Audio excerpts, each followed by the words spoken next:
All of we know that कोई एक particular receipt जिसको सेक्शन 2 क्लास 24 ने इनकम मान लिया है, जिसको सेक्शन 5 ने स्कोप ऑफ टोटल इनकम का दरवाजा ओपन कर दिया है, वो वाला रिसिप्ट अगर सेक्शन 45 सबसेक्शन 1 का दिया हुआ 5 बेसिक कंडीशन को फुलफिल करेगा तो particular receipt capital gain head में चार्जेबल हो जाएगा सेक्शन 45 सबसेक्शन 1 के थ्रू। सेक्शन 45 सबसेक्शन 1 को माना जाता है कैपिटल गेन हेड का मेन चार्जिंग सेक्शन। तो कैपिटल गेन हेड का main charging section 5 basic condition देते हैं। कोई एक पर्टिकुलर इनकम अगर वो 5 बेसिक कंडीशन को फुलफिल करेगा तो particular income capital gain head में चार्जेबल हो जाएगा सेक्शन 45 सबसेक्शन 1 के थ्रू। और वो 5 बेसिक कंडीशन कौन कौन से हैं? Number 1, asset should have a capital asset. Number 2, that capital asset must have been transferred. Number 3, the transfer must have been effected in the previous year. Number 4, there must be a gain arising on such transfer. Number 5, that gain should not be exempted. ये 5 condition अगर कोई एक particular income fulfil करेगा तो income capital gain head में chargeable हो जाएगा 45(1) के थ्रू। सबसे पहले कैपिटल एसेट। कैपिटल एसेट का डेफिनेशन हमने देखा था सेक्शन 2 क्लास 14 में, और section 2 class 14 of the income tax act 1961 capital asset को डिफाइन करते हैं, और definition negative and positive list का कॉम्बिनेशन में कंक्लूड होता है। सेक्शन 2 क्लास 47 ट्रांसफर वर्ड को डिफाइन करता है, और ये ट्रांसफर वर्ड का डेफिनेशन में हमने देखा था ऐसा बहुत सारा अजीब ट्रांजैक्शन ट्रांसफर का डेफिनेशन में कवर था जिसको नॉर्मली ट्रांसफर नहीं माना जाता है, बट कैपिटल गेन हेड में उसको ट्रांसफर मान लिया गया था। यस, यहां तक क्लियर है? अब मुझे बताओ, हमने आपके सामने एक एग्जांपल लग रहे हैं, आप बताओगे ऐसा ट्रांजैक्शन को आप ट्रांसफर मानोगे कि नहीं मानोगे? सेक्शन 2 क्लास 47 के हिसाब से मानो एक एसएससी है जिनके पास एक कैपिटल एसेट है, कोई भी एक कैपिटल एसेट है, और वो कैपिटल एसेट इंश्योर्ड किया हुआ है। कहां से? इंश्योरेंस कंपनी से। और वो कैपिटल एसेट कोई भी कारण से डैमेज और डिस्ट्रॉय हो जाता है और इंश्योरेंस कंपनी से पैसा मिल जाता है।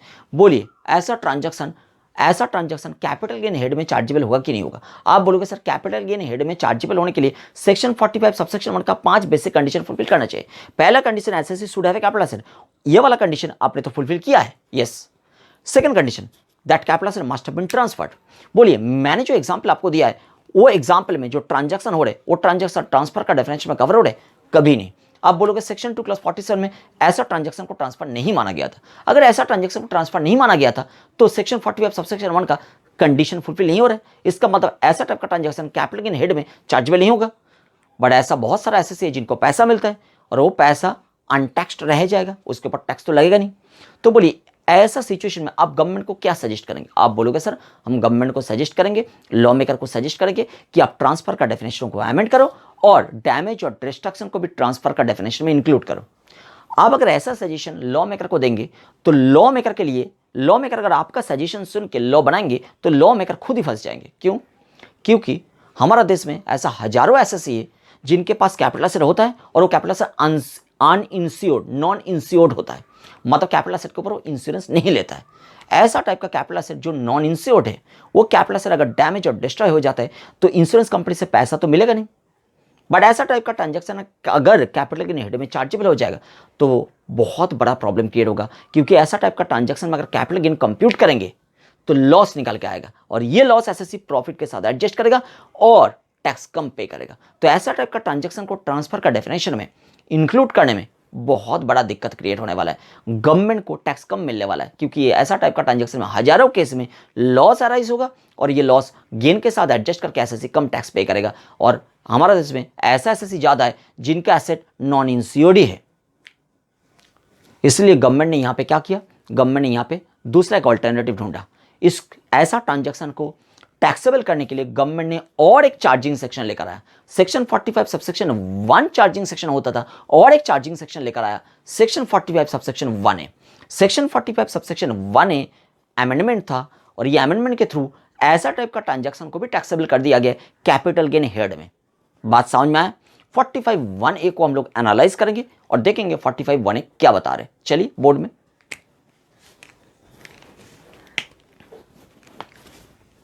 सेक्शन 45 सबसेक्शन 1 है। सेक्शन 45 सबसेक्शन 1 क्या बता रहे? नॉट विथ स्टैंडिंग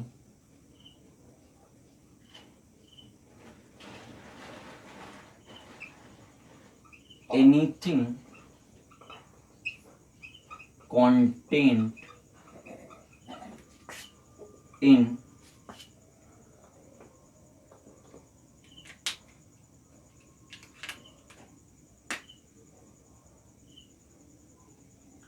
subsection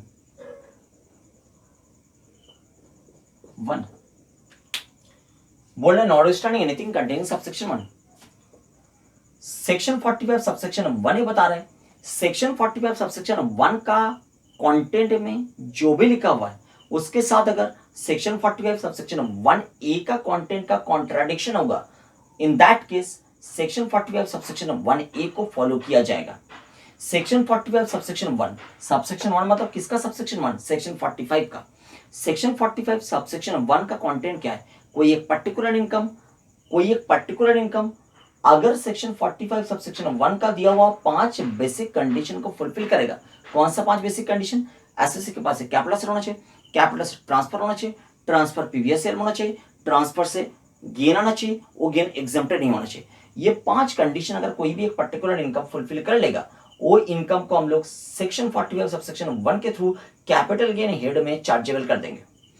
तो सेक्शन 45 सबसेक्शन 1 का कंटेंट हो गया कोई एक पर्टिकुलर इनकम सेक्शन 45 सबसेक्शन 1 का दिया हुआ 5 बेसिक कंडीशन को अगर फुलफिल करेगा, वो particular income capital gain head में चार्जेबल हो जाएगा सेक्शन 45 सबसेक्शन 1 के थ्रू। बट सेक्शन 45 सबसेक्शन 1 ही बता रहा है अगर सेक्शन 45 सबसेक्शन 1 ए का जो कंटेंट है उसके साथ अगर 45 1 का कंटेंट का कॉन्ट्राडिक्शन होता है, इन दैट केस 45 1 ए को फॉलो किया जाएगा, 45 1 को फॉलो नहीं किया जाएगा। 45 1 स्टार्ट हो रहा है नॉन स्टैंडिंग वर्ड से, मतलब यहाँ पे नॉन ऑब्स्टेंट क्लॉज का प्रेजेंटेशन है। आपने बेसिक क्लास में नॉन ऑब्स्टेंट क्लॉज का देखा था। तो नॉन स्टैंडिंग वर्ड जहां भी रहता है वो सेक्शन का ओवरराइडिंग इफेक्ट होता है। कोई भी सेक्शन अगर स्टार्ट होता है नॉन स्टैंडिंग वर्ड से, उस सेक्शन का ओवरराइडिंग इफेक्ट होता है। सेक्शन 45 1 ए का ओवरराइडिंग इफेक्ट है ओवर सेक्शन 45 1, इसलिए 45 1 का कंटेंट के साथ अगर 45 1 ए का कंटेंट का कॉन्ट्राडिक्शन होगा तो 45 1 ए का कंटेंट को ही फॉलो किया जाएगा। ये बात 45 1 ए खुद ही बता रहे नॉन स्टैंडिंग वर्ड से। ये बात क्लियर होगी ना। 45 1 ए का कंटेंट क्या है जिस्ट बताएंगे तो कोई एक पर्टिकुलर इनकम अगर सेक्शन 45 सबसेक्शन 1 का दिया हुआ 5 कंडीशन को फुलफिल नहीं भी करेगा, फिर भी वो कैपिटल गेन हेड में चार्जेबल हो सकता है सेक्शन 45 1 ए के थ्रू। यही है सेक्शन 45 1 ए का क्रक्स। कोई एक पर्टिकुलर इनकम अगर सेक्शन 45 सबसेक्शन 1 का वो दिया हुआ 5 कंडीशन फुलफिल ना भी करे, फिर भी वो कैपिटल गेन हेड में चार्जेबल हो सकते हैं 45 1 ए के थ्रू। अगर वो वाला इनकम 45 1 ए का कंडीशन को फुलफिल करेगा तो 45 1 ए का कंडीशन क्या है वो कंटेंट को हम लोग देखते हैं। चलिए स्टार्ट करें। Where any SSC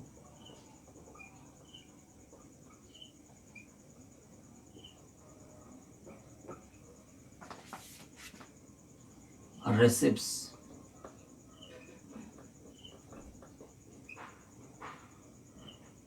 at any time during any previous year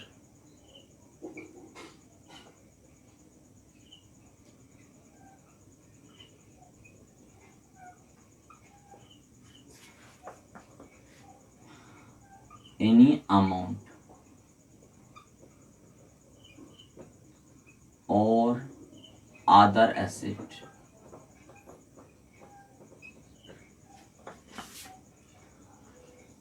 under an insurance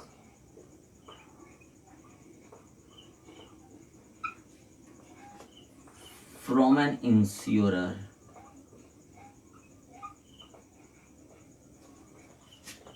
on account of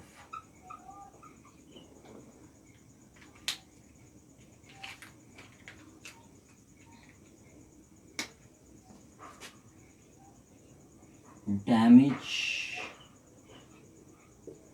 to or a destruction of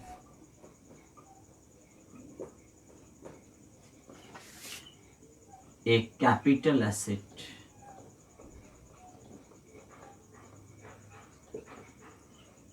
as a result of number 1 flood, typhoon, cyclone, hurricane,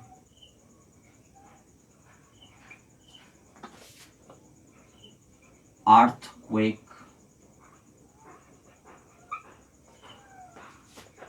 or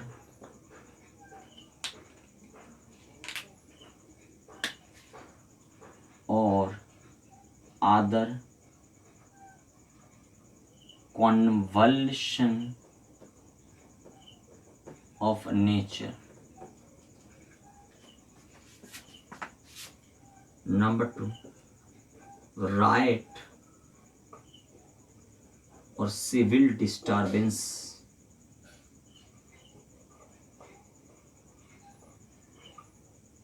Number 3, accident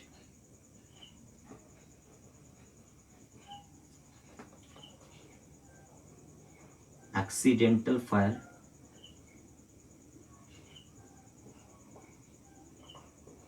or explosion. Number 4, action taken by an enemy or action taken in combating an enemy.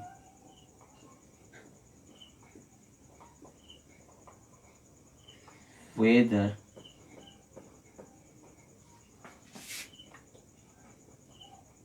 with declaration of war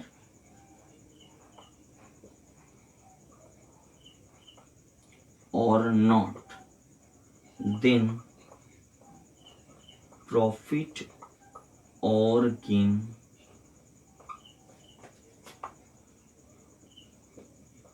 arising on a receipt of such amount or other asset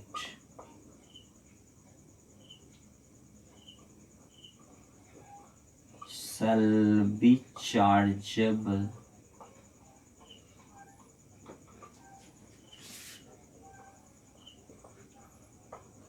under the head capital gain. क्या बता रहे सुनिए, SSC को receive हुआ है, क्या चीज receive हुआ है, क्यों रिसीव हुआ है? एसएससी के पास एक कैपिटल एसेट था और वो कैपिटल एसेट इंश्योर किया हुआ था. Capital asset was under an insurance और वो कैपिटल एसेट ये सारा स्पेसिफाइड रीजन से, इसको हम बोलेंगे specified reason.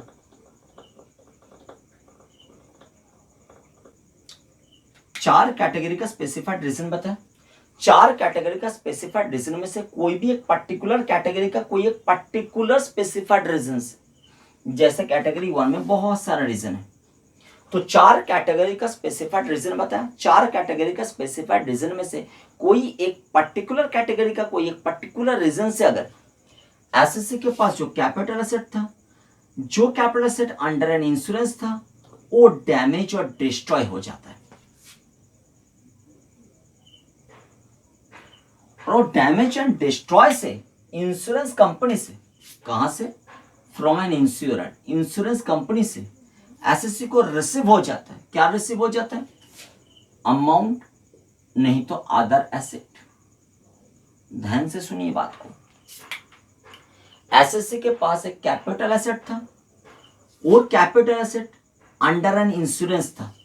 Capital asset insured था और वो कैपिटल एसेट ये चार कैटेगरी का स्पेसिफाइड रीजन में से कोई एक पर्टिकुलर कैटेगरी का कोई एक पर्टिकुलर स्पेसिफाइड रीजन से डैमेज नहीं तो डिस्ट्रॉय हो जाता है और इंश्योरर से, मतलब इंश्योरेंस कंपनी से एसएससी को रिसीव हो जाता है अमाउंट नहीं तो एसेट. देन प्रॉफिट और गेन को कंप्यूट किया जाएगा in respect of such receipt of amount और अदर एसेट. देखिए लिखा है प्रॉफिट और gain are rising on receipt of such amount और अदर एसेट. जो एसेट और अदर अमाउंट रिसिप्ट हुआ था इसके रेस्पेक्ट में प्रॉफिट और गेन को कंप्यूट किया जाएगा और वो प्रॉफिट और गेन चार्जेबल हो जाएगा कैपिटल गेन हेड में. बात ध्यान से सुनिए. बेसिकली केस आया था सुप्रीम कोर्ट के सामने, Vania silk mills private limited versus commissioner of income tax. Vania silk mills private limited versus commission और income tax. Vania silk mills के पास कुछ कैपिटल एसेट था और वो डिस्ट्रॉय और डैमेज हो गया था, और वो डैमेज और डिस्ट्रक्शन का कारण से इंश्योरेंस कंपनी से वनिया सिल्क मिल्स को इंश्योरेंस कॉम्पेंसेशन भी रिसीव हुआ था। असेसिंग ऑफिसर ने ये इंश्योरेंस कंपेंसेशन के रेस्पेक्ट में प्रॉफिट और गेन कैलकुलेट करके इसको कैपिटल गेन हेड में चार्जेबल करने के लिए इंटरेस्टेड था, बट वनिया सिल्क मिल्स ने ऑब्जेक्शन डाला और बोला कि ये ट्रांसफर नहीं माना जाएगा, डैमेज और डिस्ट्रक्शन ट्रांसफर का डेफिनेशन में कवर नहीं होता है, इसलिए ये जो डैमेज और डिस्ट्रक्शन हुआ है ये 45(1) के थ्रू कैपिटल गेन हेड में चार्जेबल नहीं होगा।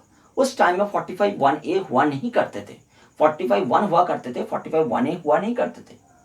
ये केस सुप्रीम कोर्ट तक गया और सुप्रीम कोर्ट ने वनिया सिल्क मिल्स का लॉजिक को सपोर्ट किया कि हाँ, ट्रांसफर का जो डेफिनेशन है वो डेफिनेशन में डैमेज और डिस्ट्रक्शन कवर नहीं होता है, इसलिए वनिया सिल्क मिल्स का जो कैपिटल एसेट डैमेज और डिस्ट्रॉय हुआ है जिसके रेस्पेक्ट में उसको कंपेंसेशन रिसिप्ट हुआ है, वो कंपेंसेशन के रेस्पेक्ट में प्रॉफिट और गेन कभी भी कैपिटल गेन हेड में चार्जेबल नहीं हो सकता है।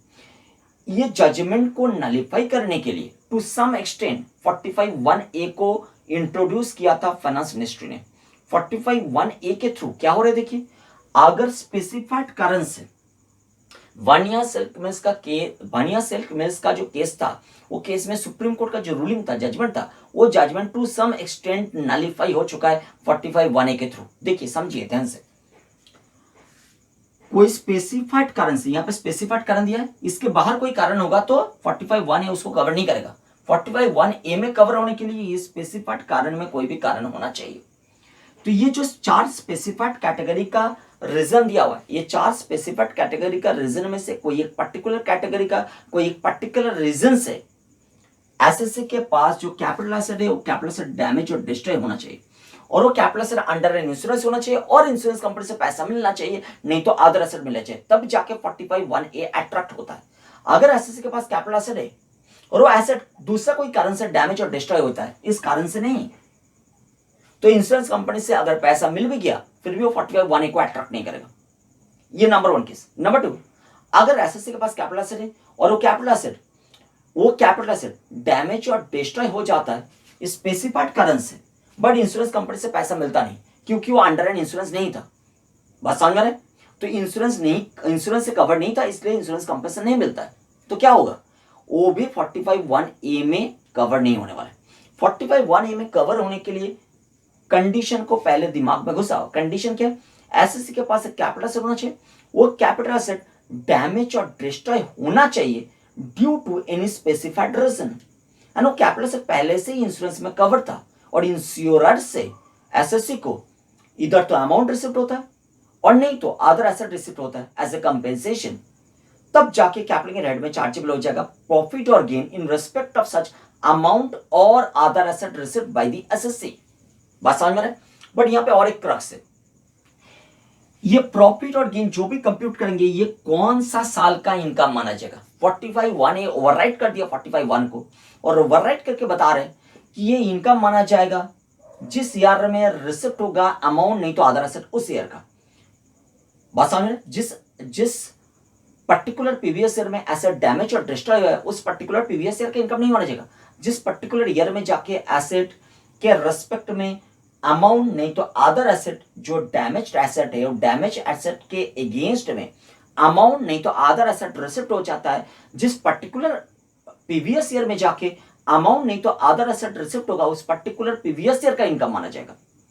तो क्या बात बता रहे हैं, अगर कैपिटल एसेट डैमेज और डिस्ट्रॉय हो जाता है और वो कैपिटल एसेट डैमेज और डिस्ट्रॉय होता है कोई स्पेसिफाइड रीजन से, और वो capital asset under an insurance था और इंश्योरेंस कंपनी से रिसिप्ट हो जाता है अमाउंट नहीं तो अदर एसेट, तो जो पर्टिकुलर प्रीवियस ईयर में इंश्योरेंस कंपनी से अमाउंट नहीं तो अदर एसेट रिसिप्ट हुआ है उस पर्टिकुलर प्रीवियस ईयर का प्रॉफिट और गेन कंप्यूट करके हम लोग चार्जेबल करेंगे कैपिटल गेन हेड में।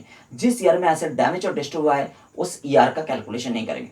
बात समझ में आ रहा है सर। सेक्शन 48 का कंप्यूटेशन कैसे करेंगे, सेक्शन 48 में लॉन्ग टर्म शॉर्ट टर्म होता है, तो इसके रिस्पेक्ट में भी long term short term calculation हो सकता है। यस सर, डेफिनेटली हो सकता है, इसमें भी लॉन्ग टर्म और शॉर्ट टर्म का कैलकुलेशन हम लोग करेंगे। अच्छा, लॉन्ग टर्म और शॉर्ट टर्म कैलकुलेशन जो 48 में स्पेसिफाइड है, 48 क्या बताता है, शुरू में बताता है फुल वैल्यू ऑफ कंसिडरेशन और रिसिप्ट और accruing as a result of transfer. Full value of consideration, receipt और accruing on account of transfer of long term और शॉर्ट टर्म कैपिटल एसेट। तो लॉन्ग टर्म और short term capital asset transfer होने में, long term और short term capital asset transfer होने में जो फुल लॉन्ग टर्म और short term capital asset transfer होने में जो अमाउंट रिसिप्ट और एक्रू होता है, वो अमाउंट रिसिप्ट और एक्रू को फुल वैल्यू ऑफ कंसिडरेशन माना जाता है 48 में। तो यहां पे फुल वैल्यू ऑफ कंसिडरेशन किसको माना जाएगा? इसमें डीमिंग फिक्शन डाला हुआ है, इसके नीचे एक डीमिंग फिक्शन आएगा। क्या बताएगा? बताएगा कि फुल वैल्यू ऑफ कंसिडरेशन का मतलब होगा जो भी अमाउंट रिसिप्ट हुआ है वो अमाउंट का वैल्यू, और नहीं तो कोई एसेट रिसिप्ट हुआ है तो वो एसेट का फेयर मार्केट वैल्यू। जिस पर्टिकुलर ईयर में जाके अमाउंट रिसिप्ट होता है एज ए कंपेंसेशन, और नहीं तो अदर एसेट रिसिप्ट होता है एज ए कंपेंसेशन, तो अमाउंट का वैल्यू नहीं तो अदर एसेट का फेयर मार्केट वैल्यू, उसको माना जाएगा full value of consideration receipt और accruing on account of transfer of माना जाएगा। क्या बता रहे?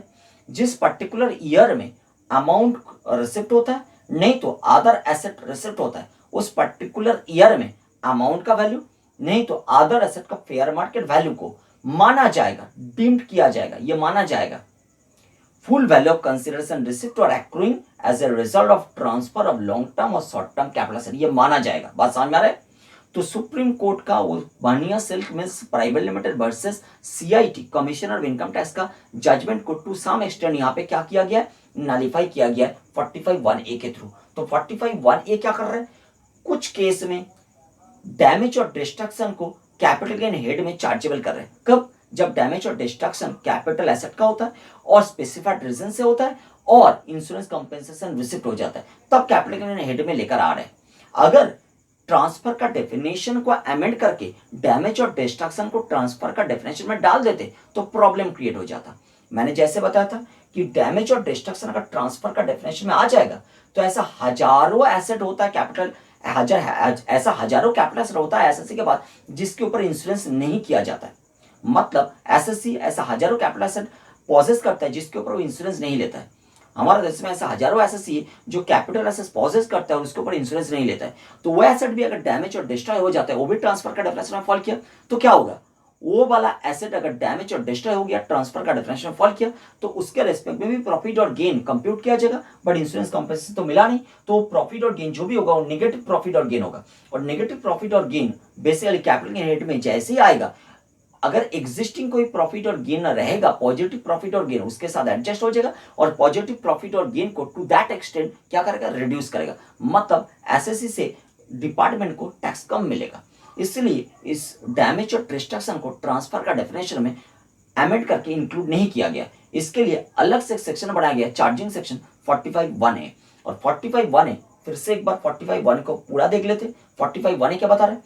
अगर एसएससी के पास एक कैपिटल एसेट है और वो capital asset under an insurance है और वो कैपिटल एसेट कोई स्पेसिफाइड रीजन से डैमेज और डिस्ट्रॉय हो जाता है और इंश्योरेंस कंपनी से अमाउंट नहीं तो अदर एसेट रिसिप्ट हो जाता है, तो वो जो अमाउंट और अदर एसेट रिसिप्ट हुआ है उसके रिस्पेक्ट में प्रॉफिट और गेन को कंप्यूट किया जाएगा और वो कैपिटल गेन हेड में चार्जेबल किया जाएगा। बट ये कैपिटल गेन हेड में चार्जेबल होगा कौन सा प्रीवियस ईयर में? जिस पर्टिकुलर प्रीवियस ईयर में एसेट नहीं तो अमाउंट रिसिप्ट हुआ है उस पर्टिकुलर प्रीवियस ईयर में। और कंप्यूटेशन करने के टाइम में सेक्शन 48 के लिए जो फुल वैल्यू ऑफ कंसिडरेशन चाहिए वो क्या माना जाएगा? जो अमाउंट और अदर एसेट रिसिप्ट हो चुका है, अमाउंट का वैल्यू और अदर एसेट का फेयर मार्केट वैल्यू, उसको ही माना जाएगा full value of consideration receipt और accruing as a result of transfer of long term और short term capital asset as the case में भी। बात समझ में आ रहा है?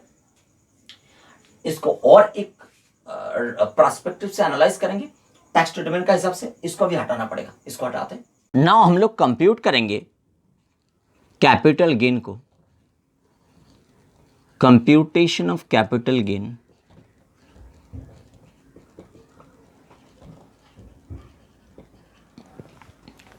चार्जेबल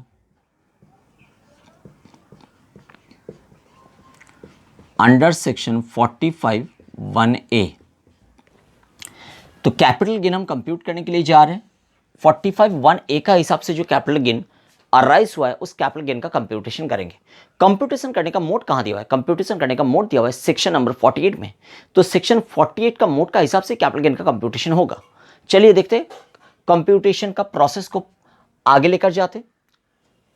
लिखेंगे क्या? Computation of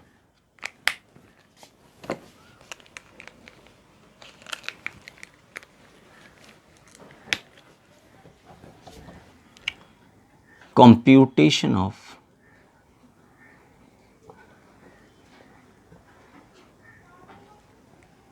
capital gain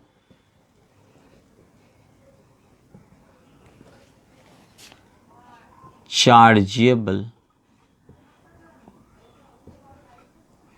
under section 45(1)(a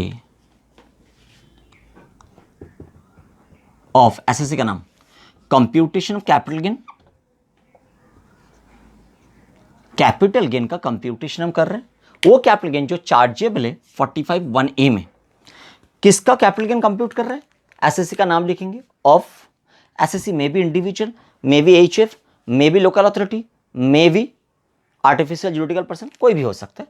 जो भी एसएससी है उनका नाम लिखेंगे। Now computation of capital gain of SSC for the previous year.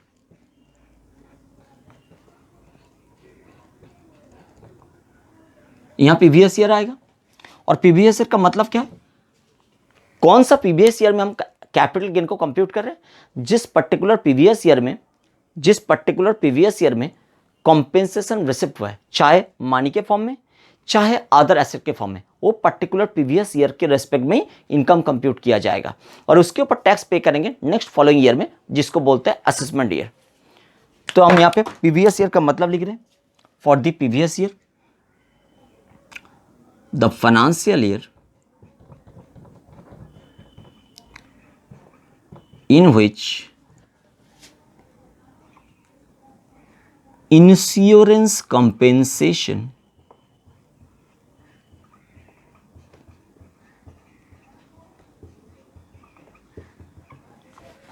is a receipt। ये ब्रैकेट में है, ये आपको लिखने का जरूरत नहीं है जब प्रैक्टिकली आप प्रॉब्लम को सॉल्व करोगे। हमने इसको इसलिए लिख दिया कि आप नोट कर लो, बाद में याद रहेगा। Next, relating to the assessment year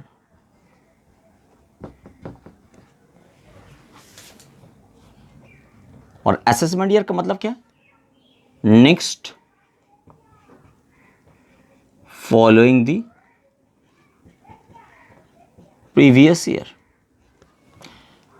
अभी चलो कंप्यूटेशन को स्टार्ट करते हैं।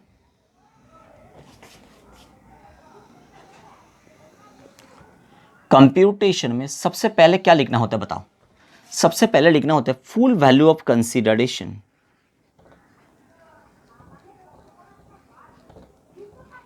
Full value of consideration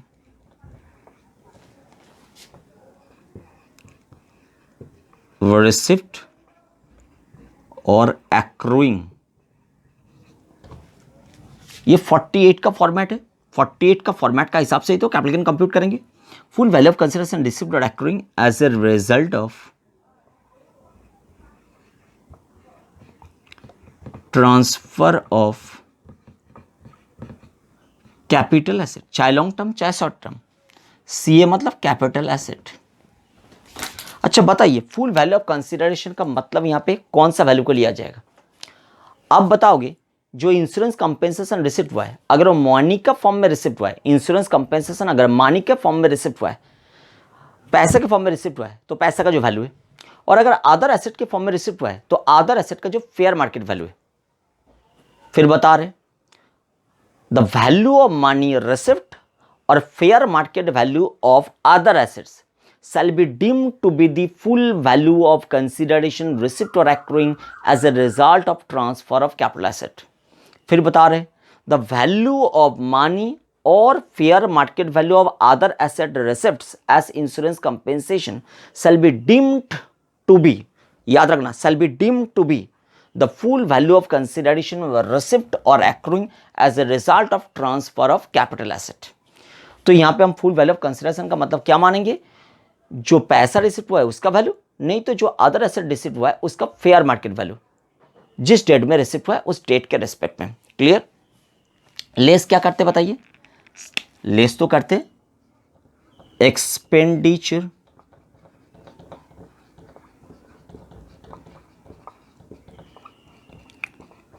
incurred wholly and exclusively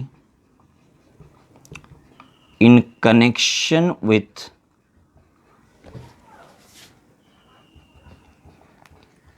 such transfer। ठीक है, नेक्स्ट जो रहता है इसको क्या बोलते हैं, बैलेंस अमाउंट को net consideration. Net consideration, very good. चलो लेस क्या लिखते हैं,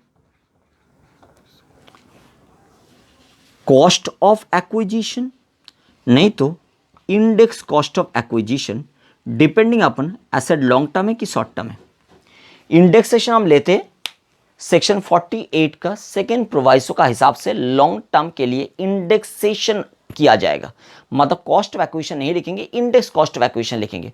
ये कौन सा सेक्शन का हिसाब से आ रहा है, सेक्शन 48 का सेकेंड प्रोवाइसो का हिसाब से लॉन्ग टर्म एसेट के रेस्पेक्ट में हम कॉस्ट ऑफ एक्विजिशन लेस नहीं करेंगे, हम index cost of acquisition less करेंगे। तो इंडेक्सेशन करना पड़ेगा, और इंडेक्सेशन आप जानते हो क्यों करना होता है। अभी इंडेक्सेशन करने का तरीका क्या है, तरीका क्या है, हम तो लिखेंगे कॉस्ट ऑफ एक्विजिशन। इंडेक्सेशन करने का तरीका बता रहे हैं, इंडेक्सेशन करने का तरीका क्या है, लिखेंगे कॉस्ट ऑफ एक्विजिशन, मल्टीप्लाई करेंगे न्यूमरेटर डिनोमिनेटर, क्या लिखेंगे CII, CII, ऊपर में भी CII नीचे भी CII, बट कौन सा CII लेंगे, नीचे वाला जो CII है, CII of the year of acquisition.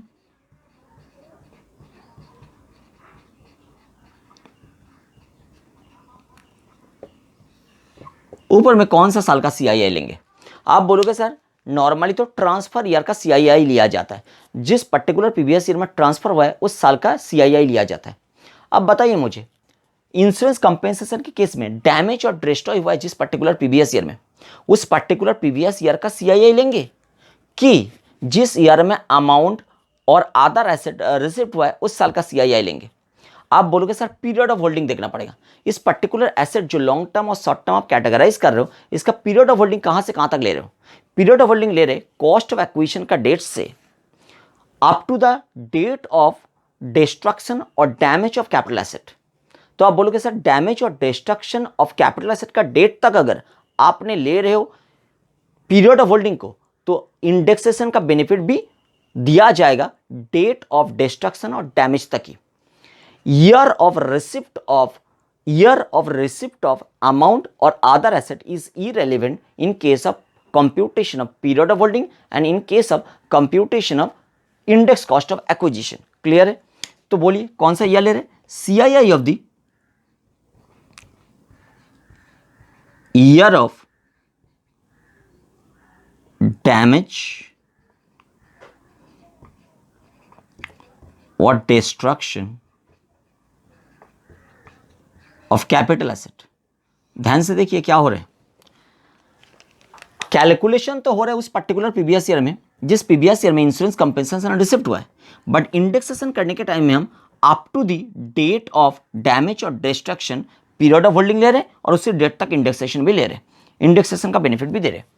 तो यहां पे हो जाएगा, दूसरा होगा कॉस्ट ऑफ इंप्रूवमेंट, नहीं तो index cost of improvement. Clear, index cost of improvement में भी आपको समझ में आ गया, सेम ही लेंगे, क्या लेंगे cost of improvement multiplied by CII of the year of damage और डिस्ट्रक्शन ऑफ कैपिटल एसेट, और नीचे लिखेंगे CII of the year of improvement. तो चलिए एक बार लिख ही देते जब स्टार्ट किया है, cost of improvement multiplied by CII of the year of damage or destruction, और नीचे लेंगे CII of the year of cost of improvement। तो ये दोनों इनर कॉलम में आएगा और ये आउटर में चला जाएगा, और जाने के बाद जो बैलेंसिंग फिगर होगा वो बैलेंसिंग फिगर को हम क्या बोलेंगे, इसको हम बोलेंगे gross long term capital gain, नहीं तो gross short term capital gain. इसके बाद लेस करेंगे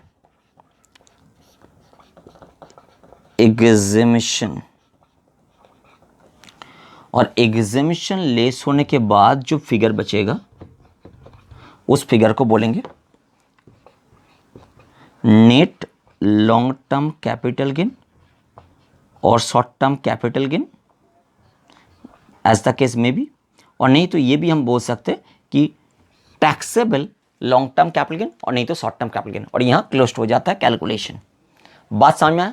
ये कैलकुलेशन में खास बात क्या है? ये कैलकुलेशन में खास बात है कि कौन सा ईयर में आप कंप्यूटेशन को करोगे। आप कंप्यूटेशन तो करोगे वो पर्टिकुलर प्रीवियस ईयर में जिस प्रीवियस ईयर में इंश्योरेंस कंपेंसेशन रिसिप्ट हुआ है, चाहे वो मनी के फॉर्म में चाहे वो अदर एसेट के फॉर्म में। क्लियर हो गया?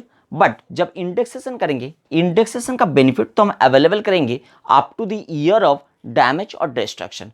चाहे हो एक्विजिशन का इंडेक्सेशन कर रहे हो, कॉस्ट ऑफ एक्विजिशन का इंडेक्सेशन कर रहे हो, चाहे हो कॉस्ट ऑफ इंप्रूवमेंट का इंडेक्सेशन कर रहे हो, दोनों केस में इंडेक्सेशन का बेनिफिट अवेलेबल होगा up to the date of damage और डिस्ट्रक्शन।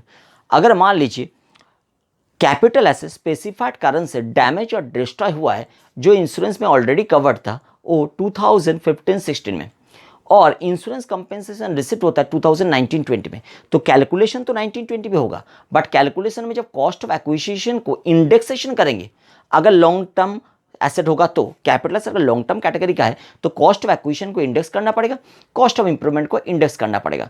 तो कॉस्ट ऑफ एक्विजिशन और कॉस्ट ऑफ इंप्रूवमेंट जब इंडेक्सेशन करेंगे तब इंडेक्सेशन का बेनिफिट तो हम 14-15 प्रीवियस ईयर तक ही देंगे। अगर 14-15 में एसेट डैमेज और डिस्ट्रॉय हुआ है तो 14-15 तक ही इंडेक्सेशन का बेनिफिट मिलेगा। भले ही ये कैलकुलेशन हो रहा है 19-20 पे, बट इंडेक्सेशन का बेनिफिट तो 14-15 प्रीवियस ईयर तक ही दिया जाएगा। अगर 14-15 प्रीवियस ईयर में डैमेज और डिस्ट्रॉय हुआ है कैपिटल एसेट तो।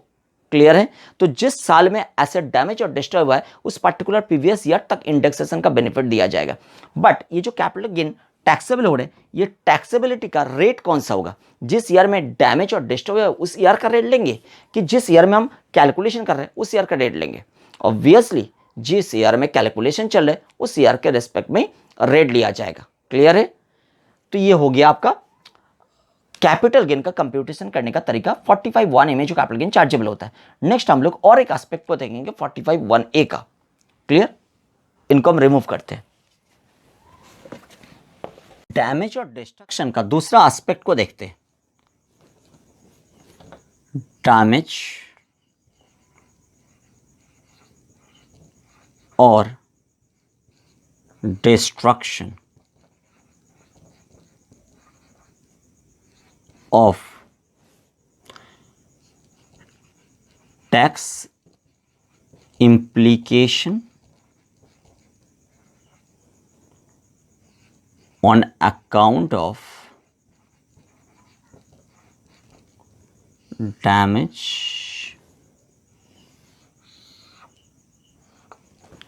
और डिस्ट्रक्शन ऑफ जो लिखा है, डैमेज और डिस्ट्रक्शन हुआ है किस चीज का?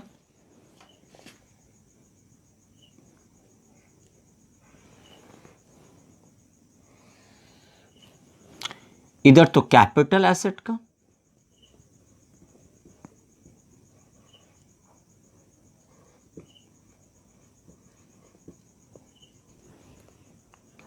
नहीं तो नॉन कैपिटल एसेट का।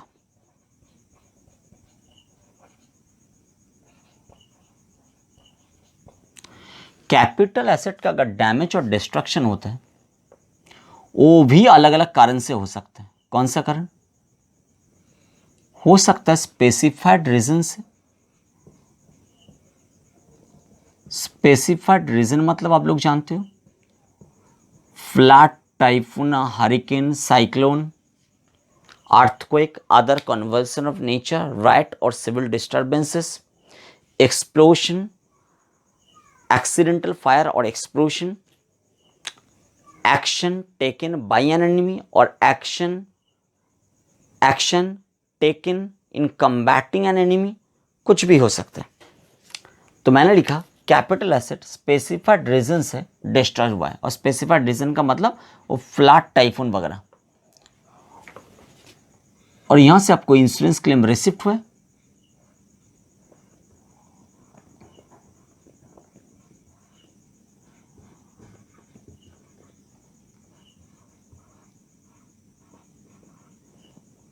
नहीं तो इंश्योरेंस क्लेम नॉट रिसिप्ट।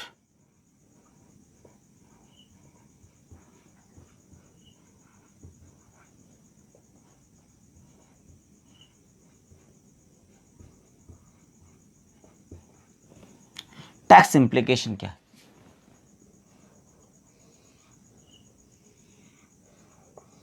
अगर इंश्योरेंस क्लेम रिसिप्ट हुआ है तो सेक्शन 45(1) एप्लीकेबल होगा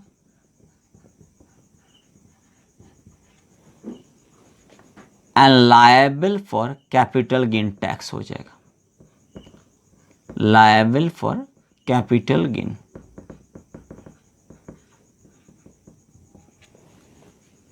अगर इंश्योरेंस क्लेम नॉट रिसिप्ट तो नीदर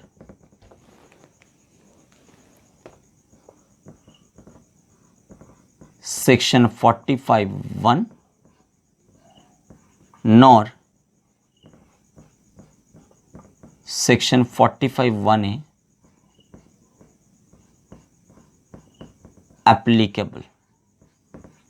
ना तो 45(1) एप्लीकेबल होगा, ना तो 45(1)(a) एप्लीकेबल होगा। और ये कैपिटल लॉस है,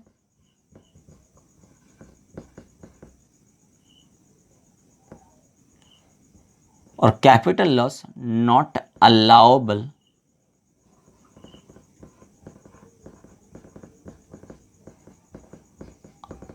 under IT act. Income tax act में ये अलाउबल लॉस भी नहीं। अगर नॉन स्पेसिफाइड रीजन से, मानो कि कैपिटल एसेट नॉन स्पेसिफाइड कारण से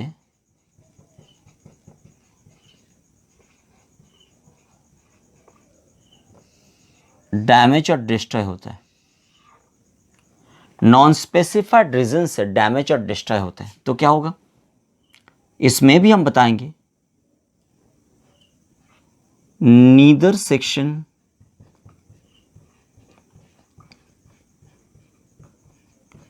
45(1) nor section 45(1)(a)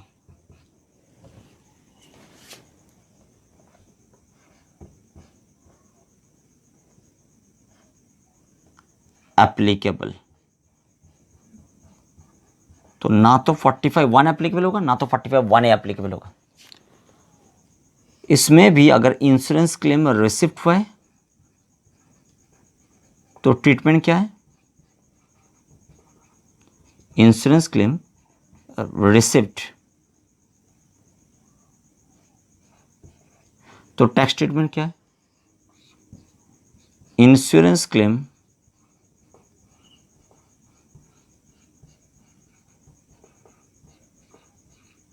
not receipt तो टैक्स ट्रीटमेंट क्या है? अगर इंश्योरेंस क्लेम रिसिप्ट हुआ है तो ये कैपिटल रिसिप्ट,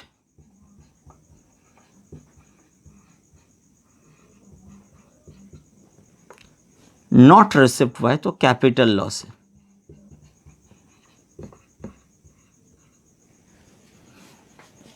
क्लियर है? दोनों का कोई भी टैक्स ट्रीटमेंट नहीं है, नो टैक्स ट्रीटमेंट।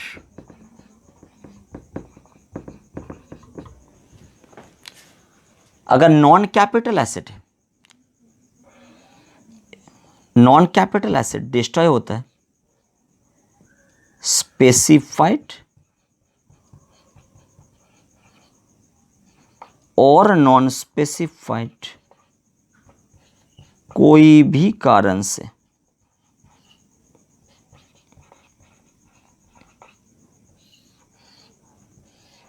इधर तो स्पेसिफाइड रीजन से, नहीं तो नॉन स्पेसिफाइड रीजन से।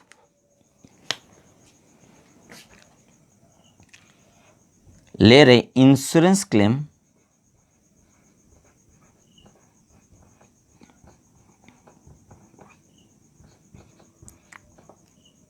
रिसिप्ट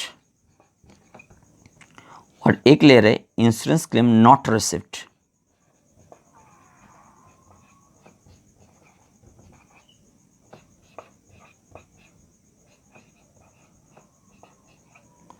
अगर इंश्योरेंस क्लेम रिसिप्ट हुआ है नॉन कैपिटल एसेट का स्पेसिफाइड और नॉन स्पेसिफाइड रीजन से डैमेज और डिस्ट्रॉय होने में, तो ये रेवेन्यू रिसिप्ट है।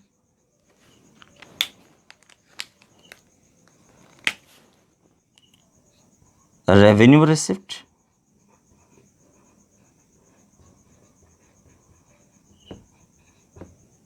And chargeable either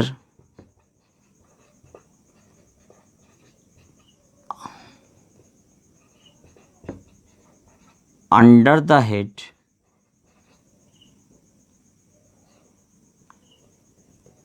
PGBP section 28 के अनुसार और IFOS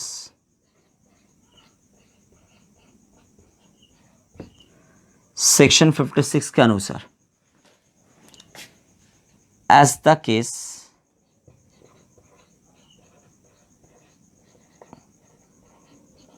मे बी, बट अगर इंश्योरेंस क्लेम नॉट रिसिव्ड होता है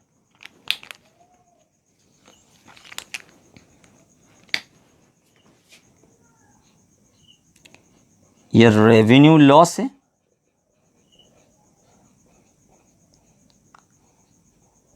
and may be allowed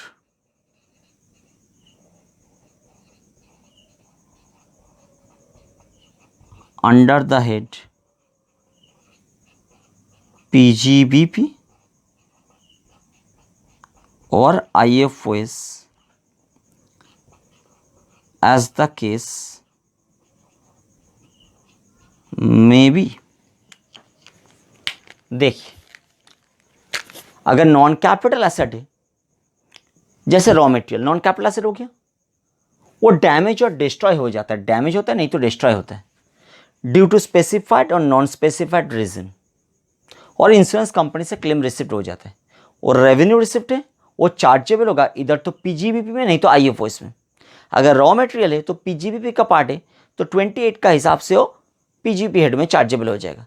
but अगर ऐसा कोई नॉन कैपिटल एसेट डैमेज और डिस्ट्रॉय होता है स्पेसिफाइड और नॉन स्पेसिफाइड कारण से जो बीजीबीपी का हिस्सा नहीं है, अदर सोर्सेस का आइटम है, और वो अगर डैमेज और डिस्ट्रॉय होता है कोई भी कारण से और इंश्योरेंस कंपनी से क्लेम रिसिप्ट हो जाता है, वो रिसिप्ट भी रेवेन्यू रिसिप्ट माना जाएगा और वो रेवेन्यू रिसिप्ट चार्जेबल हो जाएगा आईएफओएस सेट में।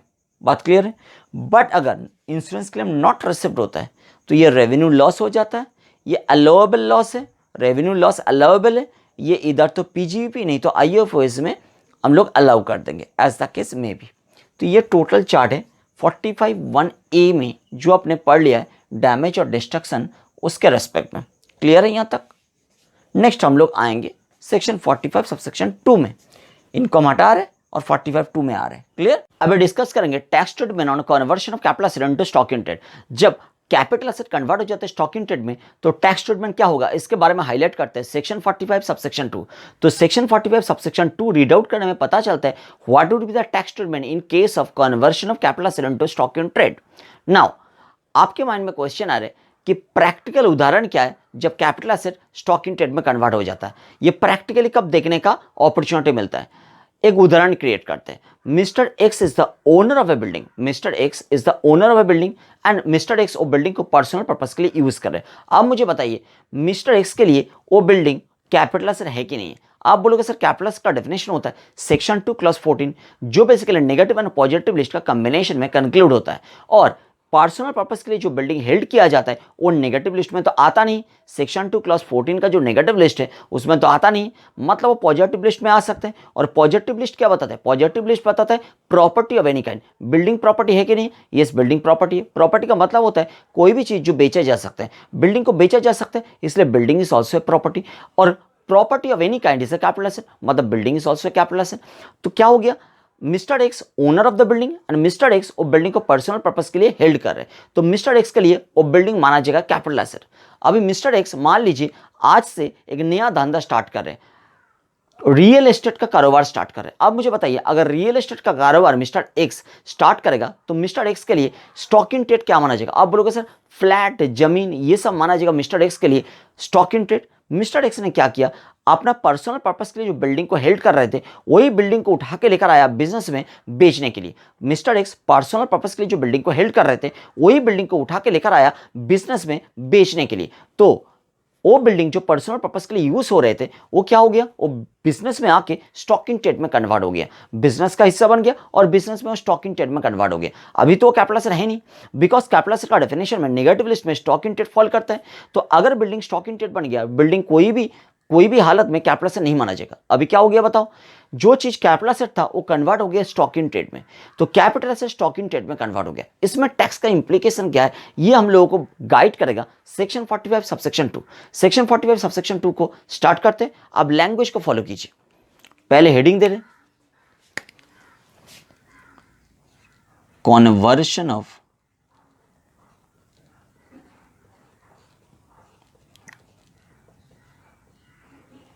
Capital asset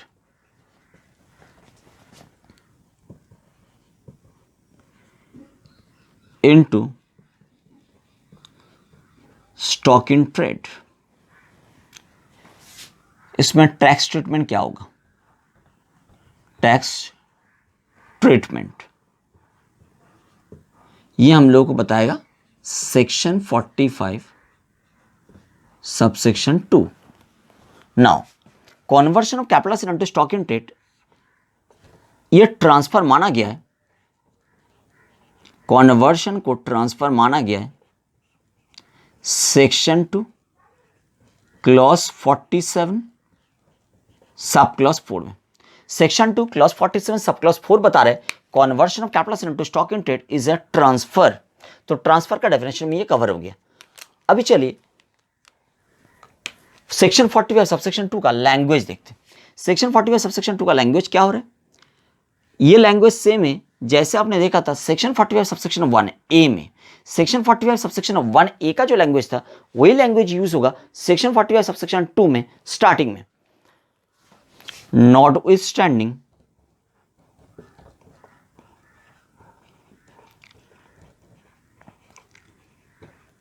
anything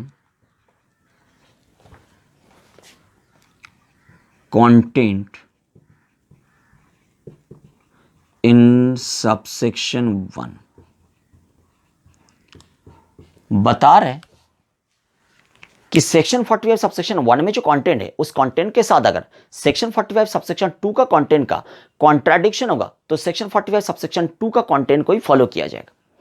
section 45 subsection 1 का जो कंटेंट है, सबसेक्शन 1 मतलब सेक्शन 45 सबसेक्शन 1, सेक्शन 45 सबसेक्शन 1 का जो कंटेंट है उस कंटेंट के साथ अगर सेक्शन 45 सबसेक्शन 2 का कंटेंट का कॉन्ट्राडिक्शन होगा तो सबसेक्शन 2 का कंटेंट को ही फॉलो किया जाएगा। ये कौन बता रहा है, सबसेक्शन 2 ही बता रहा है। मतलब subsection 2 has overriding effect over subsection 1। ये पता कैसे चलता है, नॉटविथस्टैंडिंग वर्ड से, नॉन ऑब्स्टेंट क्लॉज से। और अब नॉन ऑब्स्टेंट क्लॉज के बारे में बहुत बार सुन लिया है, तो नॉन ऑब्स्टेंट क्लॉज से पता चलता है कि subsection 2 has overriding effect over subsection 1। Next, profits or gains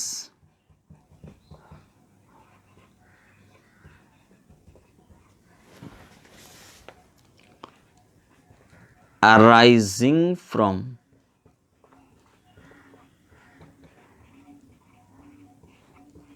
transfer by way of conversion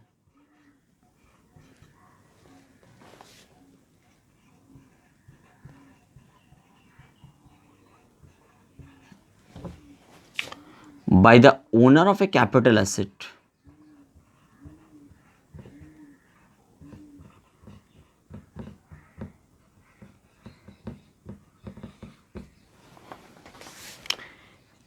into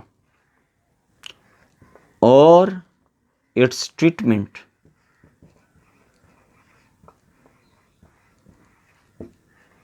by him as stock in trade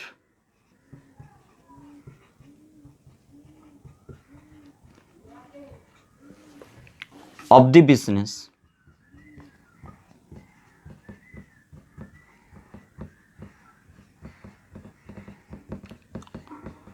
carried on by him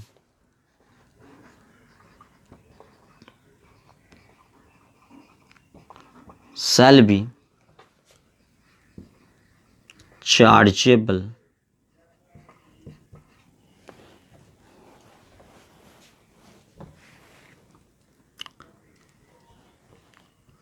in income tax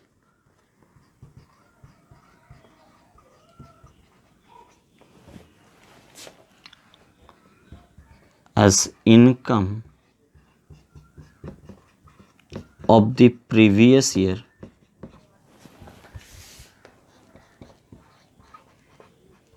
in which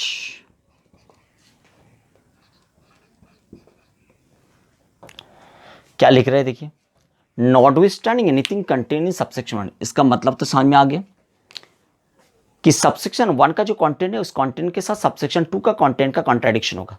अभी subsection 2 का जो content है वो हम लिख रहे हैं। Subsection 1 का कंटेंट आप जानते हो। सबसेक्शन 1 का कंटेंट क्या होता है? सबसेक्शन 1 का कंटेंट बताता है कि कोई एक पर्टिकुलर इनकम सेक्शन 45 सबसेक्शन 1 के थ्रू कैपिटल के हेड में चार्जेबल हो जाएगा जब वो सेक्शन 45 सबसेक्शन 1 का दिया हुआ 5 कंडीशन को फुलफिल करेगा। सेक्शन 45 सबसेक्शन 1 बताता है कोई एक पर्टिकुलर इनकम सेक्शन 45 सबसेक्शन 1 के थ्रू कैपिटल गेन हेड में चार्जेबल हो जाएगा जब वो इनकम सेक्शन 45 सबसेक्शन 1 का दिया हुआ 5 कंडीशन को फुलफिल करेगा। और वो 5 कंडीशन क्या था? वो 5 कंडीशन था एसएससी के पास एक कैपिटल एसेट होना चाहिए, सेकंड कंडीशन था कैपिटल एसेट ट्रांसफर होना चाहिए, थर्ड था transfer must have been effected in the previous year, fourth था ट्रांसफर से गेन अराइज होना चाहिए और वो गेन एग्जम्प्टेड नहीं होना चाहिए, ये था फिफ्थ। ये 5 कंडीशन अगर कोई एक पर्टिकुलर इनकम फुलफिल करेगा तो सेक्शन 45 सबसेक्शन 1 के थ्रू कैपिटल गेन हेड में चार्जेबल हो जाएगा। ये था 45(1) का कंटेंट। अभी 45(2) का कंटेंट लिख रहा है। ये दोनों में अगर कंट्राडिक्शन होगा तो 45(2) ही जीतेगा, मतलब 45(2) को ही फॉलो करना पड़ेगा। और 45(2) का कंटेंट क्या बन रहा है? कंटेंट बन रहा है प्रॉफिट और गेन जो अराइज हो रहे हैं। कहां से अराइज हो रहे हैं? ट्रांसफर से। और ट्रांसफर कैसे हो रहे हैं? कन्वर्शन से हो रहे हैं। किस चीज का कन्वर्शन हो रहा है?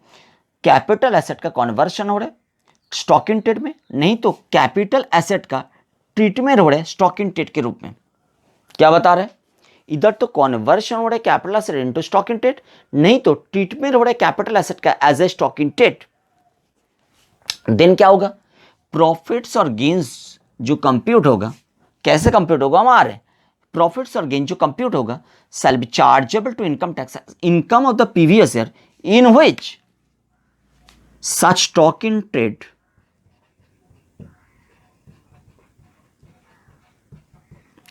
is sold or otherwise transferred from business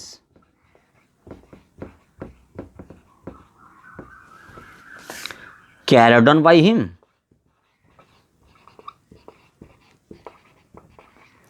highlight को देखिए, क्या चीज चार्जेबल हो रहा है? प्रॉफिट और नहीं तो गेन। प्रॉफिट और गेन कैसे कंप्यूट होगा वो हम आगे जाके देखेंगे। प्रॉफिट और गेन चार्जेबल हो रहे हैं इनकम टैक्स में। कौन सा प्रॉफिट और गेन? वो प्रॉफिट और गेन जो अराइज हो रहे ट्रांसफर से। किस चीज का ट्रांसफर? इधर तो कन्वर्शन हो रहा है कैपिटल एसेट का इनटू स्टॉक इन ट्रेड, नहीं तो ट्रीटमेंट हो रहे कैपिटल एसेट का as a stock in trade. इधर तो कन्वर्शन हो रहे कैपिटल एसेट का इनटू स्टॉक इन ट्रेड, नहीं तो ट्रीटमेंट हो रहे कैपिटल एसेट का as a stock in trade. तो conversion of capital asset into stock in trade और treatment of capital asset into stock in trade, ये वाला जो ट्रांसफर है, मतलब ट्रांसफर किस चीज का हो रहा है? इधर तो conversion of capital asset into stock in trade, नहीं तो treatment of capital asset into stock in trade. इस चीज को हम ट्रांसफर बोले, ये वाला ट्रांजैक्शन को हम ट्रांसफर बोले। इस ट्रांसफर से जो प्रॉफिट और गेन अराइज हो रहा है वो प्रॉफिट और गेन चार्जेबल होगा इनकम टैक्स में, बट कौन सा ईयर में चार्जेबल होगा? जिस ईयर में कन्वर्शन हुआ है और ट्रीटमेंट हो रहा है उस ईयर में नहीं। जिस ईयर में कैपिटल एसेट कन्वर्ट हो रहा है स्टॉक इन ट्रेड में, नहीं तो जिस ईयर में कैपिटल एसेट का ट्रीटमेंट हो रहा है स्टॉक इन ट्रेड के रूप में, वो पर्टिकुलर ईयर में हम इनकम नहीं मानेंगे। हम इनकम मानेंगे वो पर्टिकुलर प्रीवियस ईयर का जिस प्रीवियस ईयर में stock in trade capital asset convert हो रहा है स्टॉक इन ट्रेड में, नहीं तो कैपिटल एसेट का ट्रीटमेंट हो रहा है स्टॉक इन ट्रेड के रूप में। तो जिस पर्टिकुलर ईयर में स्टॉक इन ट्रेड बिजनेस से ट्रांसफर हो जाएगा और सेल हो जाएगा, उस पर्टिकुलर ईयर का इनकम माना जाएगा। जैसे उदाहरण देने में आपको समझ में आएगा। मान लीजिए मिस्टर एक्स नाम का एसएससी ने बिल्डिंग को ओन कर रहे थे और बिल्डिंग को इन्होंने परचेज किया था, मान लीजिए 3 अप्रैल 2005 में परचेज किया था। क्लियर? ये बिल्डिंग पर्सनली यूज हो रहे थे। तो मिस्टर एक्स के लिए ये बिल्डिंग क्या था? मिस्टर एक्स के लिए ये बिल्डिंग था capital asset. Now capital asset था एज पर सेक्शन 2 क्लॉज 14, ये कैपिटल एसेट था। यही बिल्डिंग को मिस्टर एक्स ने कन्वर्ट किया स्टॉक इन ट्रेड में, नहीं तो ट्रीट किया स्टॉक इन ट्रेड के रूप में। कौन सा दिन में? मान लीजिए 5 जून 2015 के दिन में। ये कौन सा प्रीवियस ईयर है? 2015-16 प्रीवियस ईयर में। तो बिल्डिंग क्या हो गया? जो कैपिटल के रूप में बिल्डिंग को हम लोग हेल्ड कर रहे थे, वही बिल्डिंग कन्वर्ट हो गया स्टॉक इन ट्रेड में। तो स्टॉक इन ट्रेड में कन्वर्ट हुआ है इस पर्टिकुलर डेट में। कौन सा डेट? 5 जून 2015 के डेट में कन्वर्ट हुआ है। और ये स्टॉक इन ट्रेड सेल हो रहा है बिजनेस से और अदरवाइज ट्रांसफर हो रहा है बिजनेस से कौन सा दिन में? मान लीजिए 9 नवंबर 2019 के डेट में। ये कौन सा प्रीवियस ईयर है? 2019-20। तो बोलिए कैपिटल एसेट कन्वर्ट हुआ था स्टॉक इन ट्रेड में कौन सा प्रीवियस ईयर में? 15-16। तो 15-16 ईयर का ही ट्रांसफर माना जाएगा। ट्रांसफर तो हुआ है 15-16 में, क्योंकि कन्वर्शन को हम ट्रांसफर मानेंगे और कन्वर्शन हुआ है 15-16 प्रीवियस ईयर में, मतलब ट्रांसफर भी हुआ है 15-16 प्रीवियस ईयर में। But stock in trade business से सेल हो रहा है कौन सा प्रीवियस ईयर में? 1920 में। तो 1920 में हम इनकम को कैलकुलेट करेंगे। बात समझ में आ रहा है? ट्रांसफर तो माना जाएगा 15-16 का, बट इनकम माना जाएगा 1920 का, क्योंकि यहां पे हमने क्या लिखा है देखो, shall be chargeable in income tax as income. Income में चार्ज होगा, इनकम टैक्स में चार्ज होगा इनकम के रूप में। कौन सा प्रीवियस ईयर में? The previous year in which, इस प्रीवियस ईयर में हम लोग इनकम मानेंगे। ये कन्वर्शन से जो प्रॉफिट और गेन अराइज करेगा वो प्रॉफिट और गेन को हम लोग इनकम मानेंगे। कौन सा प्रीवियस ईयर का? जिस पर्टिकुलर प्रीवियस ईयर में सेल हुआ है स्टॉक इन ट्रेड, नहीं तो ट्रांसफर हुआ है स्टॉक इन ट्रेड। बात क्लियर हो गई? मतलब क्या बन रहा है? मतलब बन रहा है कि ट्रांसफर माना जाएगा 15-16 का, बट इनकम माना जाएगा 1920 का। तो इनकम कौन सा साल का माना जा रहा है? इनकम माना जा रहा है वो साल का जिस साल में स्टॉक इन ट्रेड एक्चुअल में बिजनेस से सेल हो रहा है। उस साल में कैपिटल गेन का इनकम भी जनरेट करेगा और पीजीबीपी का इनकम भी जनरेट करेगा, क्योंकि स्टॉक अगर बिजनेस से सेल हो रहा है तो पीजीबीपी का इनकम तो आएगा ही 1920 में, ये तो नॉर्मल बात है। बट कैपिटल गेन का इनकम भी 1920 का ही कैलकुलेट किया जाएगा। बात क्लियर हो गया यहां तक? ट्रांसफर तो 15-16 का है, बट इनकम 1920 का ही माना जाएगा। अभी कैसे कैलकुलेशन को करेंगे? कैलकुलेशन करने में आगे का डिस्कशन कंप्लीट हो जाएगा। चलो कैलकुलेशन को स्टार्ट कर देते हैं एक बार। इसके नीचे और 2 लाइन हम बताएंगे, कैलकुलेशन के टाइम में ही बता देंगे, अभी करने का जरूरत नहीं है। जब कैलकुलेशन करेंगे तो इसके नीचे और भी 2 लाइन आएगा। सेक्शन नंबर 48 में कैलकुलेशन दिया है। सेक्शन 48 बताता है mode of computation of capital gain. तो कैपिटल गेन जब कंप्यूट करेंगे 48 का हिसाब से कंप्यूट करेंगे, और 48 का स्टार्टिंग लाइन होता है full value of consideration. Full value of consideration का मतलब यहाँ पे कौन सा वैल्यू को लिया जाएगा, वो वाला बात को लेकर आगे का 2 लाइन होना चाहिए। ये 2 लाइन हम जब 48 का कंप्यूटेशन करेंगे तभी डिस्कस कर देंगे। क्लियर? तो कंप्यूटेशन किया जाएगा 48 का हिसाब से। चलो कंप्यूटेशन को करते हैं, इसको हटा रहे। नाउ लिखेंगे computation of capital gain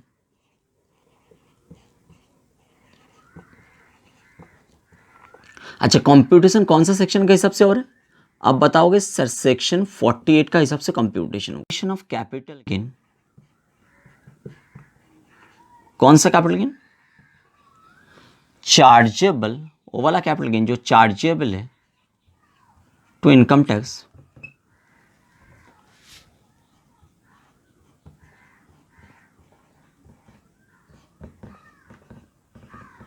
as per section 45(2). Clear होगी? तो computation of capital gain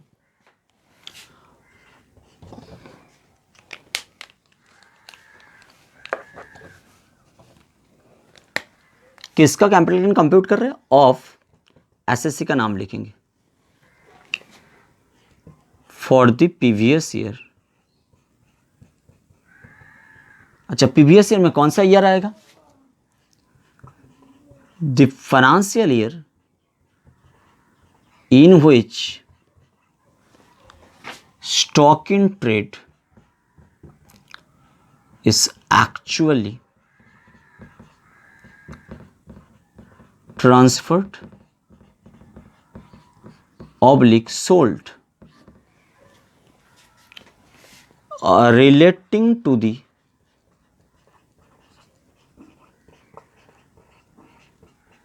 assessment year। Assessment year कौन सा ईयर होगा?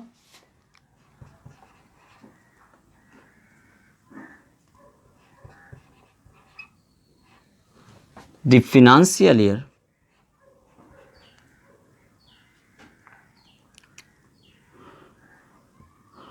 Next following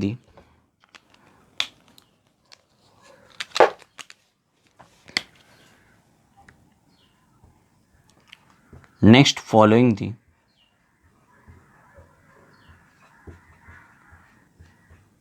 previous year. Computation जब करेंगे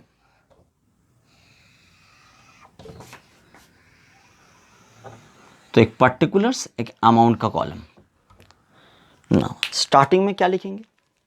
आप बोलोगे सर सेक्शन 48 में कंप्यूटेशन में स्टार्टिंग में लिखना होता है full value of consideration. Very good, full value of consideration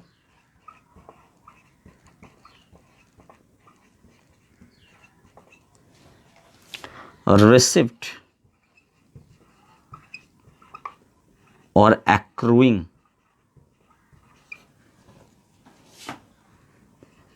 as a result of transfer of capital assets। ये मतलब कैपिटल एसेट। तो यहाँ पे अमाउंट लेंगे। आप बोलोगे सर कौन सा अमाउंट लिया जाएगा? फुल वैल्यू ऑफ कंसिडरेशन का मतलब कौन सा अमाउंट को हम लेंगे? एक्चुअल में तो सेल हुआ नहीं है, ये तो कन्वर्ट हुआ है, तो अमाउंट कहाँ से लेंगे? हाँ, सेक्शन 45 सबसेक्शन 2 में जो लास्ट 3 लाइन है वो आपको गाइड करेगा। सेक्शन 45 सबसेक्शन 2 का लास्ट 3 लाइन बता रहे हैं for the purpose of section 48, for the purpose of section 48 fair market value of the asset on the date of conversion, fair market value of the asset on the date of conversion shall be deemed to be the full value of consideration for the purpose of section 48। फिर बता रहे for the purpose of section 48 the fair market value of the asset on the date of conversion shall be deemed to be the full value of consideration। ये जो deemed to be बोल रहे हैं मतलब notional consideration ले रहे हैं, actual consideration तो है ही नहीं, ये तो नोशनल कंसिडरेशन ले रहे हैं। नोशनल कंसिडरेशन कहाँ ले रहे? आप जानते हो आपने 45(1)(a जब किया था ऐसा ही हमने दिखाया था 45(1)(a में computation.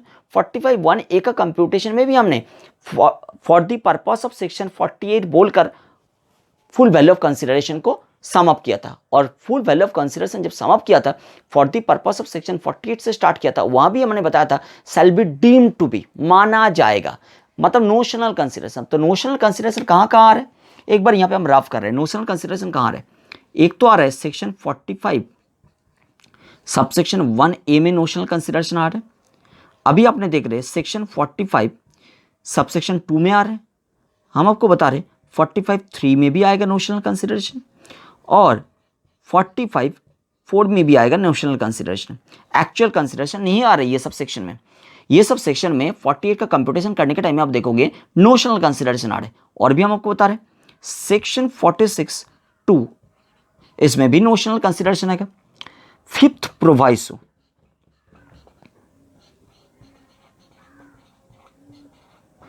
To section 48, fifth proviso to section 48, इसमें भी नोशनल कंसिडरेशन आएगा। आगे जाके और भी नोशनल कंसिडरेशन देखेंगे, बट ये 45 के आसपास का नोशनल कंसिडरेशन आपको ये याद रखना पड़ेगा। ये सारा सेक्शन में हम नोशनल कंसिडरेशन को लेंगे, फिर सब जब 50 वगैरह करेंगे उसमें भी नोशनल कंसिडरेशन आएगा, हम आपको दिखाएंगे। अभी फॉर द टाइमिंग इस लिस्ट को याद रखना पड़ेगा कि ये सब में हम एक्चुअल कंसिडरेशन नहीं ले रहे, नोशनल कंसिडरेशन ले रहे, इनको हटा रहे हैं। तो बोलिए फुल वैल्यू ऑफ कंसिडरेशन किसको हम मानेंगे? डेट ऑफ कन्वर्शन में, डेट ऑफ कन्वर्शन में एसेट का जो फेयर मार्केट वैल्यू था, डेट ऑफ कन्वर्शन जिस दिन में ट्रांसफर हुआ है, मतलब जिस दिन में एक्चुअल में स्टॉक इन ट्रेड सेल हो रहा है बिजनेस से, उस दिन का बात नहीं हो रहा है, जिस दिन में कन्वर्शन हुआ था, जिस दिन में कन्वर्शन हुआ था capital asset stock in trade में, नहीं तो जिस दिन में हमने ट्रीटमेंट किया था कैपिटल एसेट को स्टॉक इन ट्रेड के रूप में, उस दिन फेयर मार्केट वैल्यू जो था एसेट का, वही वैल्यू को लिया जाएगा फुल वैल्यू ऑफ कंसिडरेशन के लिए। क्लियर? वो लिया जाएगा क्योंकि वो तो एक्चुअल है ही नहीं, इसलिए इसको बोलते हैं डिम्ड और नोशनल कंसिडरेशन। डिम्ड कंसिडरेशन भी बोला जाता है, नोशनल कंसिडरेशन भी बोला जाता है। नेक्स्ट बताओ क्या लिखेंगे हम लोग? आप बोलोगे सर लेस करोगे एक्सपेंडिचर इनकर्ड, जब प्रैक्टिकल प्रॉब्लम करेंगे तो यही फॉलो होगा, expenditure incurred wholly and exclusively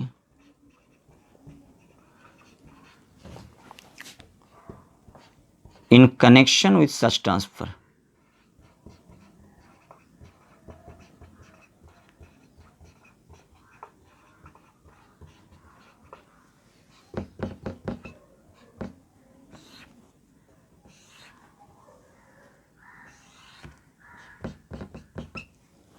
तो इसको माना जाता है नेट कंसीडरेशन।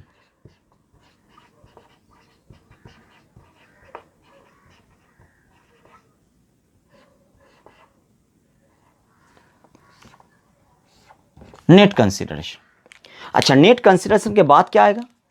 आप बोलोगे सर नेट कंसीडरेशन के नीचे हम लोग लिखते हैं कॉस्ट ऑफ एक्विजिशन को लेस करते हैं, और अगर लॉन्ग टर्म हो गया तो इंडेक्स कॉस्ट ऑफ एक्विजिशन को लेस करते हैं। आप बताओ इंडेक्सेशन करने के लिए यहां पे हम इंडेक्सेशन कैसे करेंगे? तरीका क्या होगा?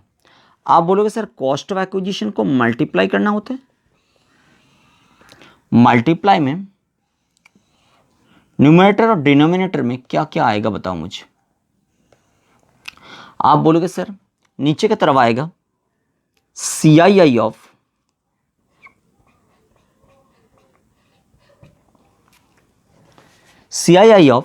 ईयर ऑफ एक्विजिशन,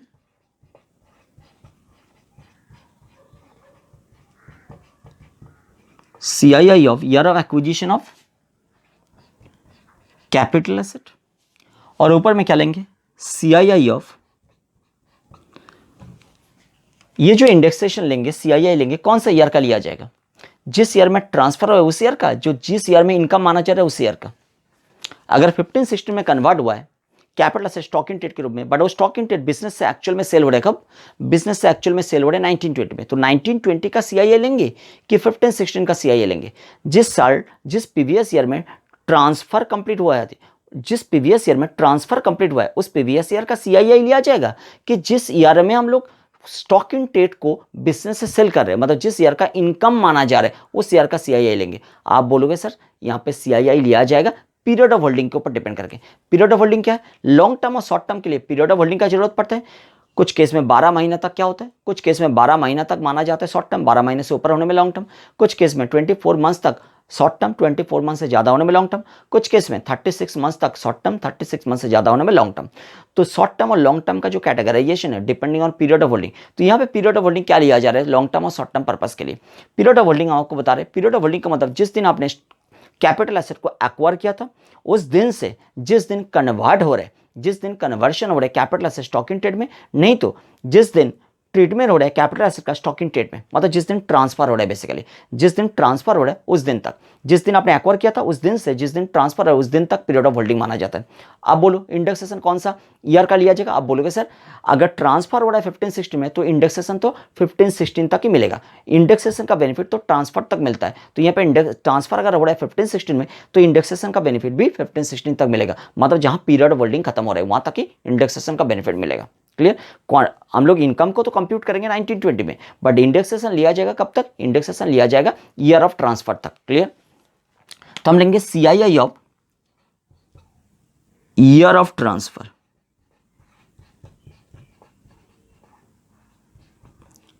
मतलब कॉन्वर्शन ईयर। क्लियर हो गया। और एक चीज आप लेस करते हो, बताओ क्या लेस करते हो। आप बोलोगे सर कॉस्ट ऑफ इंप्रूवमेंट, और अगर लॉन्ग टर्म होगा तो index cost of improvement. Good. अब बताओ इंडेक्स कॉस्ट ऑफ इंप्रूवमेंट कैसे आप कैलकुलेट करते हो।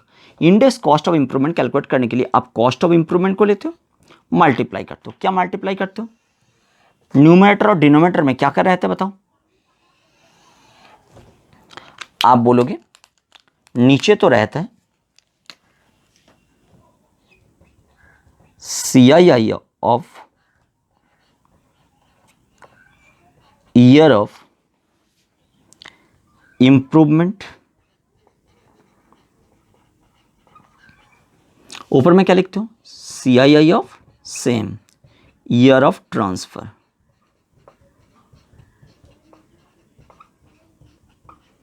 मतलब कॉन्वर्शन। तो ये हो गया आपका इंप्रूवमेंट वाला कैलकुलेशन। बाहर भेजो। तो अभी जो आएगा उसको क्या बोलते हैं, इसको बोलते हैं ग्रॉस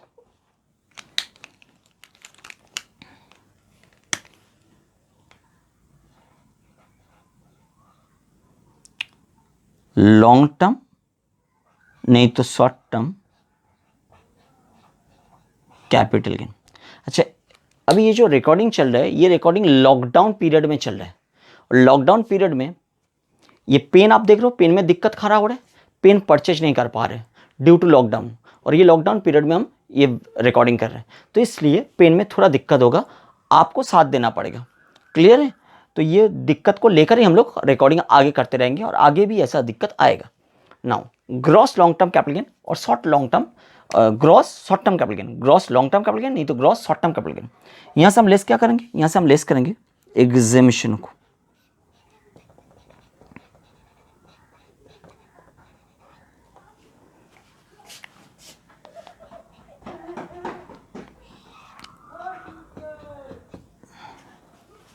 इसको बताया जाता है net long term capital gain, नहीं तो short term capital gain, as the case में भी इसको taxable long term capital gain और taxable short term capital gain भी माना जाता है। तो यहां तक खत्म हो गया ये बात। तो कैलकुलेशन हो रहा है उस साल जिस साल एक्चुअली बिजनेस से स्टॉक ट्रांसफर हो रहा है, बट कैलकुलेशन कौन सा साल का हो रहा है, जिस ईयर ट्रांसफर हुआ है उस साल का, और अब इंडेक्सेशन का बेनिफिट भी ट्रांसफर ईयर तक ही लिया जाएगा। ये बात याद रखना पड़ेगा। ये जो कैपिटल गेन को हम लोग टैक्सेबल करेंगे, ये टैक्सेबिलिटी का रेट क्या होगा, ये टैक्सेबिलिटी का रेट ट्रांसफर ईयर का जो रेट था वो लिया जाएगा, कि जिस ईयर में आप लोग कैलकुलेशन कर रहे हो, मतलब जिस ईयर का इनकम मान लो, कौन सा ईयर का इनकम मान लो, जिस ईयर में स्टॉक एक्चुअली बिजनेस से सेल हो रहा है उस ईयर का रेट को लिया जाएगा। जिस ईयर में इनकम मान लो उस ईयर का रेट को लिया जाएगा, मतलब जिस साल एक्चुअल में स्टॉक बिजनेस से सेल हो रहा है उस साल के लिए जो एप्लीकेबल रेट है वो रेट को लिया जाएगा। क्लियर है। अच्छा, नेक्स्ट हम लोग आगे जाके सेक्शन 45 सबसेक्शन 2 में जो देखा था उसका उल्टा पोजीशन को एक बार देख लेंगे। उल्टा पोजीशन का मतलब क्या होता है, उल्टा पोजीशन का मतलब होता है जब स्टॉक इन ट्रेड कन्वर्ट होगा कैपिटल एसेट में, जब स्टॉक इन ट्रेड कन्वर्ट होगा कैपिटल एसेट में तब क्या किया जाएगा। ये बात पीजीबीपी में आता है सेक्शन 28 क्लॉज 6A। एक बार stock in trade capital asset में कन्वर्ट हुआ, टैक्स ट्रीटमेंट क्या होगा, फिर वो कैपिटल एसेट को हमने ट्रांसफर कर दिया, तब टैक्स ट्रीटमेंट क्या होगा। ये दोनों हिस्सा PGBP and capital gain respectively chapter में कवर होगा। Now stock in trade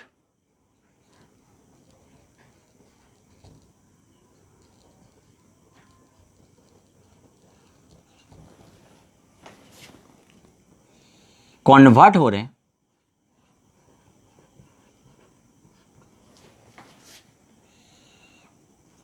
capital asset में। बताइए कैपिटल एसेट कौन सा नेचर का एसेट होता है? आप बोलोगे फिक्स्ड एसेट होता है। कैपिटल एसेट का नेचर है fixed asset. Stock in trade कौन सा नेचर का एसेट होता है? आप बोलोगे करंट एसेट। जनरल कॉन्सेप्ट है। Now stock in trade acquire किया था एसएससी ने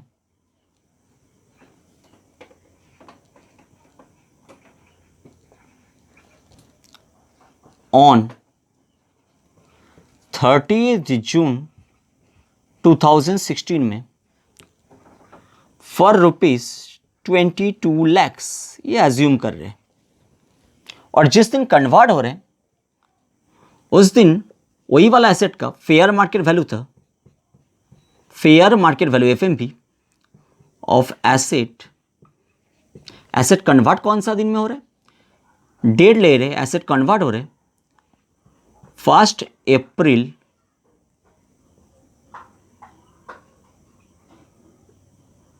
अप्रैल 2019 में। 1 अप्रैल 2019 कौन सा प्रीवियस ईयर होता है? आप बोलोगे सर 1920 प्रीवियस ईयर। गुड। और जिस दिन एक्वायर किया था 30 जून 2016, वो कौन सा प्रीवियस ईयर होता है? आप बताओगे प्रीवियस ईयर 16-17 होता है। Good. Fair market value of asset on जिस दिन कन्वर्शन हुआ था 1 अप्रैल 2019 ₹30 lakhs। तो देखिए स्टॉक इन ट्रेड कन्वर्ट हुआ है कैपिटल एसेट में, और स्टॉक इन ट्रेड जब कैपिटल एसेट में कन्वर्ट होता है ये वाला कन्वर्शन पीजीबीपी हेड में टैक्सेबल हो जाता है। कैसे टैक्सेबल होता है? देखिए ₹30 - 22 equal to ₹8 lakhs taxable under the head PGBP as per section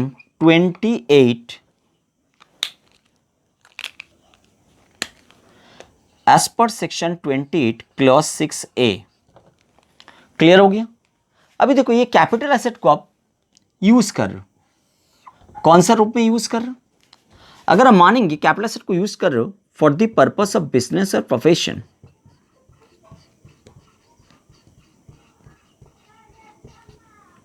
business और प्रोफेशन, क्लियर है? नहीं तो आप कैपिटल एसेट को यूज कर रहे हो यूज्ड फॉर पर्सनल पर्पस,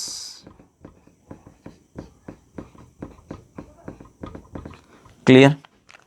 अगर आप बिजनेस और प्रोफेशन में यूज कर रहे हो तो देखना पड़ेगा कि एसेट कौन सा रूप में यूज हो रहा है। एसेट डिप्रिसिएबल है कि नॉन डिप्रिसिएबल है? अगर डिप्रिसिएबल एसेट है तो इसका एक्चुअल कॉस्ट डिटरमाइन करना पड़ेगा डेप्रिसिएशन पर्पस के लिए। तो determination of actual cost,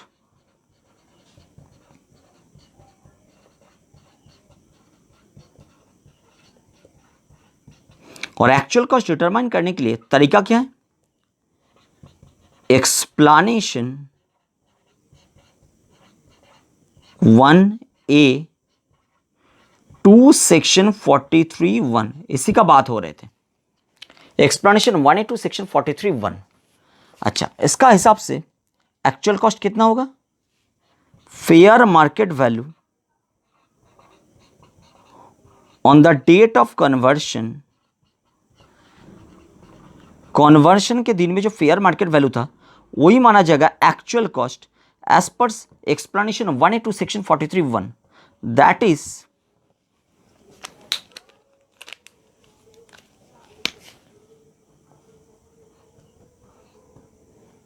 ₹30 lakhs। Clear हो गया। नॉन डेप्रेसेबल एसेट के ऊपर एक्चुअल कॉस्ट डिटरमाइन करने का जरूरत नहीं पड़ता है, बिकॉज नॉन डेप्रेसेबल एसेट के ऊपर डेप्रेसिएशन होता नहीं। डेप्रेसेबल एसेट के ऊपर डेप्रेसिएशन होता है, और डेप्रेसिएशन पर्पस के लिए एक्चुअल कॉस्ट का जरूरत पड़ता है। चाहे आप डेप्रेसिएशन स्ट्रेट लाइन मेथड में कैलकुलेट करो, जो बेसिकली पावर सेक्टर अंडरटेकिंग के लिए अवेलेबल होता है, चाहे डेप्रेसिएशन आप रिटर्न डाउन वैल्यू मेथड के लिए आप वैल्यू मेथड में अप्लाई करो, जो बेसिकली कोई भी सेक्टर के लिए ओपन रहता है, power sector and non power sector सबके लिए return down value method open रहता है। तो चाहे आप रिटर्न डाउन वैल्यू मेथड में आप डेप्रेसिएशन कैलकुलेट करो, चाहे आप स्ट्रेट लाइन मेथड में डेप्रेसिएशन कैलकुलेट करो, दोनों केस में ही एक्चुअल कॉस्ट का जरूरत पड़ता है। बट जब नॉन डेप्रेसेबल एसेट होता है, एक्चुअल कॉस्ट का जरूरत नहीं पड़ता है, बिकॉज इसमें डेप्रेसिएशन होता नहीं। बट नॉन डेप्रेसेबल एसेट अगर फ्यूचर में हम ट्रांसफर करेंगे, कॉस्ट ऑफ एक्विजिशन का जरूरत पड़ेगा, क्योंकि फ्यूचर में ट्रांसफर करने में फुल वैल्यू ऑफ कंसिडरेशन तो निकल के आएगा, जितना में हम ट्रांसफर करेंगे वही होगा full value of consideration. But full value of consideration से लेस करना पड़ता है as per section 48 cost of acquisition, और कॉस्ट ऑफ एक्विजिशन यहाँ पे है ही नहीं, बिकॉज इसका तो अपना कॉस्ट ऑफ एक्विजिशन है ही नहीं, ये तो कन्वर्ट होकर आया है, तो इसका कॉस्ट ऑफ एक्विजिशन क्या मानेंगे, इसलिए कॉस्ट ऑफ एक्विजिशन डिटरमाइन करने का जरूरत पड़ गया। तो हम बताएंगे determination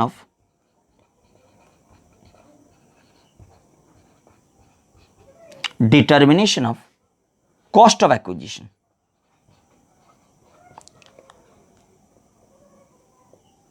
cost of acquisition, cost of acquisition determine करेंगे, और इसमें हेल्प कौन करेगा, सेक्शन 49 सबसेक्शन 9 हेल्प करेगा। और सेक्शन 49 सबसेक्शन 9 क्या बता रहे हैं, बता रहे FMV fair market value as on date of conversion, as on date of fair market value as on date of conversion, that is ₹30 lakhs, यही माना जाएगा कॉस्ट ऑफ एक्विजिशन। और अगर पर्सनल पर्पस के लिए यूज हो रहे, सेम फिलोसफी फॉलो होगा, क्योंकि पर्सनल पर्पस के लिए जो एसेट यूज हो रहा है उसके ऊपर भी डेप्रिसिएशन नहीं होगा, उसके ऊपर अगर डेप्रिसिएशन नहीं होगा तो एक्चुअल कॉस्ट का जरूरत नहीं पड़ेगा। बट वो एसेट अगर फ्यूचर में कभी भी ट्रांसफर करेंगे तो कॉस्ट ऑफ एक्विजिशन डिटरमाइन करने का जरूरत पड़ेगा, क्योंकि कैपिटल गेन का कॉन्सिक्वेंस आएगा। इसलिए कॉस्ट ऑफ एक्विजिशन डिटरमाइन करने के लिए तरीका क्या होगा, सेम तरीका होगा, जो यहां पे फॉलो किया वो यहां पे भी फॉलो करेंगे। क्लियर, 49(9) का हिसाब से हम लोग कॉस्ट ऑफ एक्विजिशन को कैलकुलेट करेंगे। तो ये हो गया सेक्शन 45 सबसेक्शन 2 के साथ सेक्शन 28 क्लॉज 6 है, explanation of 1A to section 43, explanation of 1A to section 43(1), और उसके साथ ही हो गया section 49 subsection 9। Section 28 clause 6A का डिस्कशन स्टार्ट करने के पहले हम लोग एक बार देख लेते ये वाला कॉन्सेप्ट का और एक पार्ट। आपने डिस्कशन देखा है conversion of capital asset into stock in trade. जब capital asset stock in trade में कन्वर्ट होता है तब टैक्स ट्रीटमेंट क्या किया जाएगा, कैपिटल इन हेड चैप्टर में। बट जब वो स्टॉक इन ट्रेड बिजनेस से सेल किया जाएगा तो पीजीबीपी में टैक्स ट्रीटमेंट क्या होगा वो भी पता करना चाहिए। अब बताइए पीजीबीपी में टैक्स ट्रीटमेंट क्या होगा, अब बताओगे सर स्टॉक इन ट्रेड को जब सेल करेंगे एक्चुअल जो सेल वैल्यू होगा वो लेंगे पीजीबीपी में, actual sale value of stock in trade. अच्छा लिख देते, इसको हटा रहे।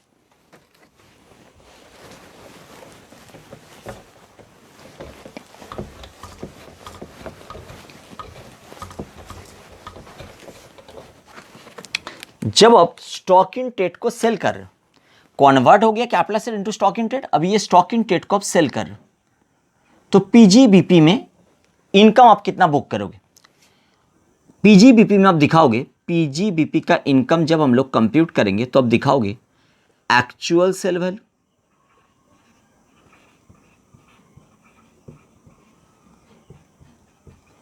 Less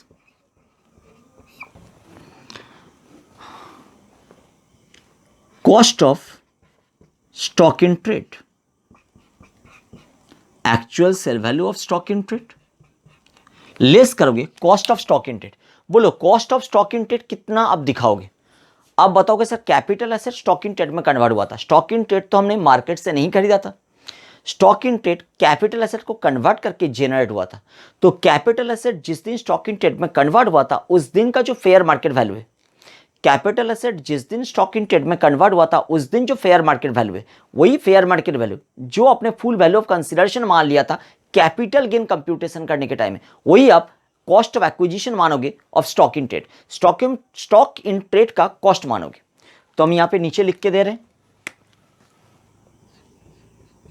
fair market value as on date of conversion, as on date of conversion of capital asset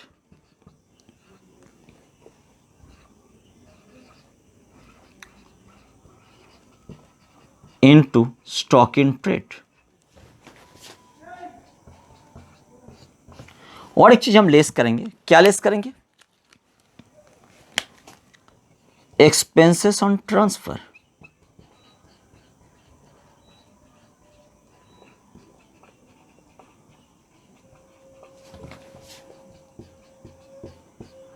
फिर जो रहेगा बैलेंसिंग फिगर, इसको हम मानेंगे इनकम पीजीबीपी का। बात समझ में आ गया? तो जब capital asset stock in trade में कन्वर्ट होता है, कैपिटल गेन हेड चैप्टर में हम ट्रीटमेंट करेंगे और फिर उस स्टॉक इन ट्रेड जब सेल होगा बिजनेस से उसका भी ट्रीटमेंट करेंगे और दोनों ट्रीटमेंट सेम प्रीवियस ईयर में होगा। जिस प्रीवियस ईयर में स्टॉक बिजनेस से एक्चुअल में सेल और ट्रांसफर हो रहा है उसी प्रीवियस ईयर में पीजीबीपी का कंप्यूटेशन तो 100% होगा, फिर कैपिटल गेन का कंप्यूटेशन भी उसी प्रीवियस ईयर में किया जाएगा जिस प्रीवियस ईयर में स्टॉक इन ट्रेड बिजनेस से एक्चुअल में सेल और ट्रांसफर हो रहे। ये बात क्लियर हो गई? अभी हम उल्टा पोजीशन में आ रहे हैं। उल्टा पोजीशन मतलब वो वाला पोजीशन जहां दिखाई देगा कि जब stock in trade capital asset में कन्वर्ट होता है, जो हमने पीजीबीपी करने के टाइम में डिस्कस ऑलरेडी किया है। Section 43 subsection 1, section 43 clause 1, subsection नहीं बोलते बिकॉज 43 डेफिनेशन होता है। सेक्शन 43 क्लॉज 1 में जब एक्सप्लेनेशन किया था, एक्सप्लेनेशन 1 से एक्सप्लेनेशन 13, उसमें हम एक्सप्लेनेशन 1A का डिस्कशन करने के टाइम में पीजीबीपी में section number 43 clause 1 actual cost का डेफिनेशन जब किया था, वहां पे एक्सप्लेनेशन 1 से एक्सप्लेनेशन नंबर 13 तक किया था। उसमें एक्सप्लेनेशन नंबर 1A का टाइम में हमने वो डिस्कशन किया है जब stock in trade capital asset में कन्वर्ट होगा तो टैक्स ट्रीटमेंट क्या होगा। फिर से एक बार इसको यहां पे रिवीजन कर लेते हैं आपका सुविधा के लिए। देखते चलिए, इसको हटा रहे। आप लोगों से क्वेश्चन है, क्वेश्चन क्या है? जब stock in trade capital asset में कन्वर्ट हो जाता है और कैपिटल एसेट फ्यूचर में जाकर ट्रांसफर होता है तब कैपिटल गेन कंप्यूट करने का जरूरत पड़ता है और कैपिटल गेन कंप्यूटेशन करने के लिए कैपिटल एसेट को कैटेगराइज करना जरूरी है। कैटेगराइजेशन मतलब वो लॉन्ग टर्म है कि शॉर्ट टर्म है, और लॉन्ग टर्म और शॉर्ट टर्म आइडेंटिफाई करने के लिए बेसिस है period of holding. Period of holding के ऊपर बेस करके एसेट लॉन्ग टर्म और शॉर्ट टर्म में कैटेगराइज होता है कैपिटल एसेट। नाउ जब स्टॉक इन ट्रेड कन्वर्ट हो जाता है कैपिटल एसेट में और कैपिटल एसेट फ्यूचर में जाकर ट्रांसफर होगा, वो वाला कैपिटल एसेट के लिए पीरियड ऑफ होल्डिंग क्या माना जाएगा? पीरियड ऑफ होल्डिंग कितना होगा, कहां से पीरियड ऑफ होल्डिंग स्टार्ट होगा और कहां जाकर पीरियड ऑफ होल्डिंग खत्म होगा, इसके बारे में आपको गाइड करेगा एक्सप्लेनेशन। कौन सा explanation? Explanation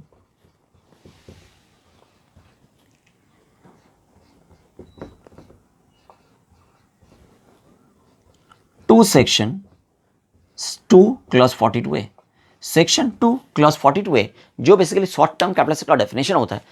short term capital asset का डेफिनेशन में एक्सप्लेनेशन दिया है और एक्सप्लेनेशन आपको गाइड करेगा पीरियड ऑफ होल्डिंग आइडेंटिफाई करने में। और पीरियड ऑफ होल्डिंग क्या माना जाएगा? जब stock in trade capital asset में कन्वर्ट होता है और वो कैपिटल एसेट ट्रांसफर होता है, वो कैपिटल एसेट के लिए पीरियड ऑफ होल्डिंग क्या माना जाएगा? एक्सप्लेनेशन बता रहे हैं सेक्शन 28 क्लॉज 6 में जो सेक्शन 28 क्लॉज 6 में जो एसेट रेफर्ड है वो एसेट का पीरियड ऑफ होल्डिंग माना जाएगा date of conversion of stock in trade into capital asset. Date of conversion of stock in trade into capital asset, जिस दिन stock in trade capital asset में convert हुआ था उस दिन से पीरियड ऑफ होल्डिंग स्टार्ट होगा और पीरियड ऑफ होल्डिंग जाके खत्म होगा up to the date of transfer तक।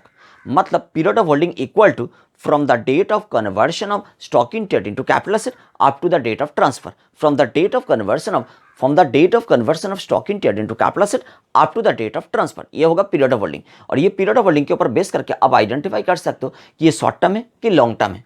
ये क्लियर हो गया? नाउ एक फंडामेंटल क्वेश्चन आपसे पूछेंगे। फंडामेंटल क्वेश्चन है, जब आपने सेक्शन 45 सबसेक्शन 2 स्टार्ट किया था, सेक्शन 45 सबसेक्शन 2 स्टार्ट हो रहे थे नॉट स्टैंडिंग वर्ड से। सेक्शन 45 सबसेक्शन 1A भी स्टार्ट हुआ था नॉट स्टैंडिंग वर्ड से। आपको पता चलेगा section 45 subsection 2, section 45 subsection 1A दोनों ही क्या किया? दोनों ने सेक्शन 45 सबसेक्शन 1 को ओवरराइड किया था। अगर सेक्शन 45 सबसेक्शन 1 के साथ सेक्शन 45 सबसेक्शन 2 का कॉन्ट्राडिक्शन होगा तो 45 2 ही जीतेगा। हमने 45 2 के केस में ये बात डिस्कस किया है। नाउ कॉन्ट्राडिक्शन कहां हो रहा है? सेक्शन 45 सबसेक्शन 1 का कंटेंट के साथ सेक्शन 45 सबसेक्शन 2 का कंटेंट का कॉन्ट्राडिक्शन कहां हो रहा है? कॉन्ट्राडिक्शन आइडेंटिफाई करना जरूरी है। आप लोग जानते हो सेक्शन 45 सबसेक्शन 1 में एक फंडामेंटल बेसिक प्रिंसिपल होता है, जिस पर्टिकुलर प्रीवियस ईयर में ट्रांसफर हुआ है उस साल का इनकम माना जाएगा। कैपिटल गेन ट्रांसफर ईयर का इनकम माना जाता है सेक्शन 45 सबसेक्शन 1 का हिसाब से। बट सेक्शन 45 सबसेक्शन 2 ने डिफर किया। सेक्शन 45 सबसेक्शन 2 क्या बताया? अगर capital asset stock in trade में कन्वर्ट हो रहा है, सेक्शन 45 सबसेक्शन 2 बता रहा है अगर capital asset stock in trade में कन्वर्ट हो रहा है, नहीं तो कैपिटल एसेट का ट्रीटमेंट हो रहा है स्टॉक इन ट्रेड के रूप में, तब वो स्टॉक इन ट्रेड जब आप बिजनेस से एक्चुअल में सेल और ट्रांसफर करोगे, जिस साल एक्चुअल में स्टॉक इन ट्रेड बिजनेस से सेल और ट्रांसफर होगा उस साल का इनकम माना जाएगा, ट्रांसफर ईयर का इनकम नहीं माना जाएगा।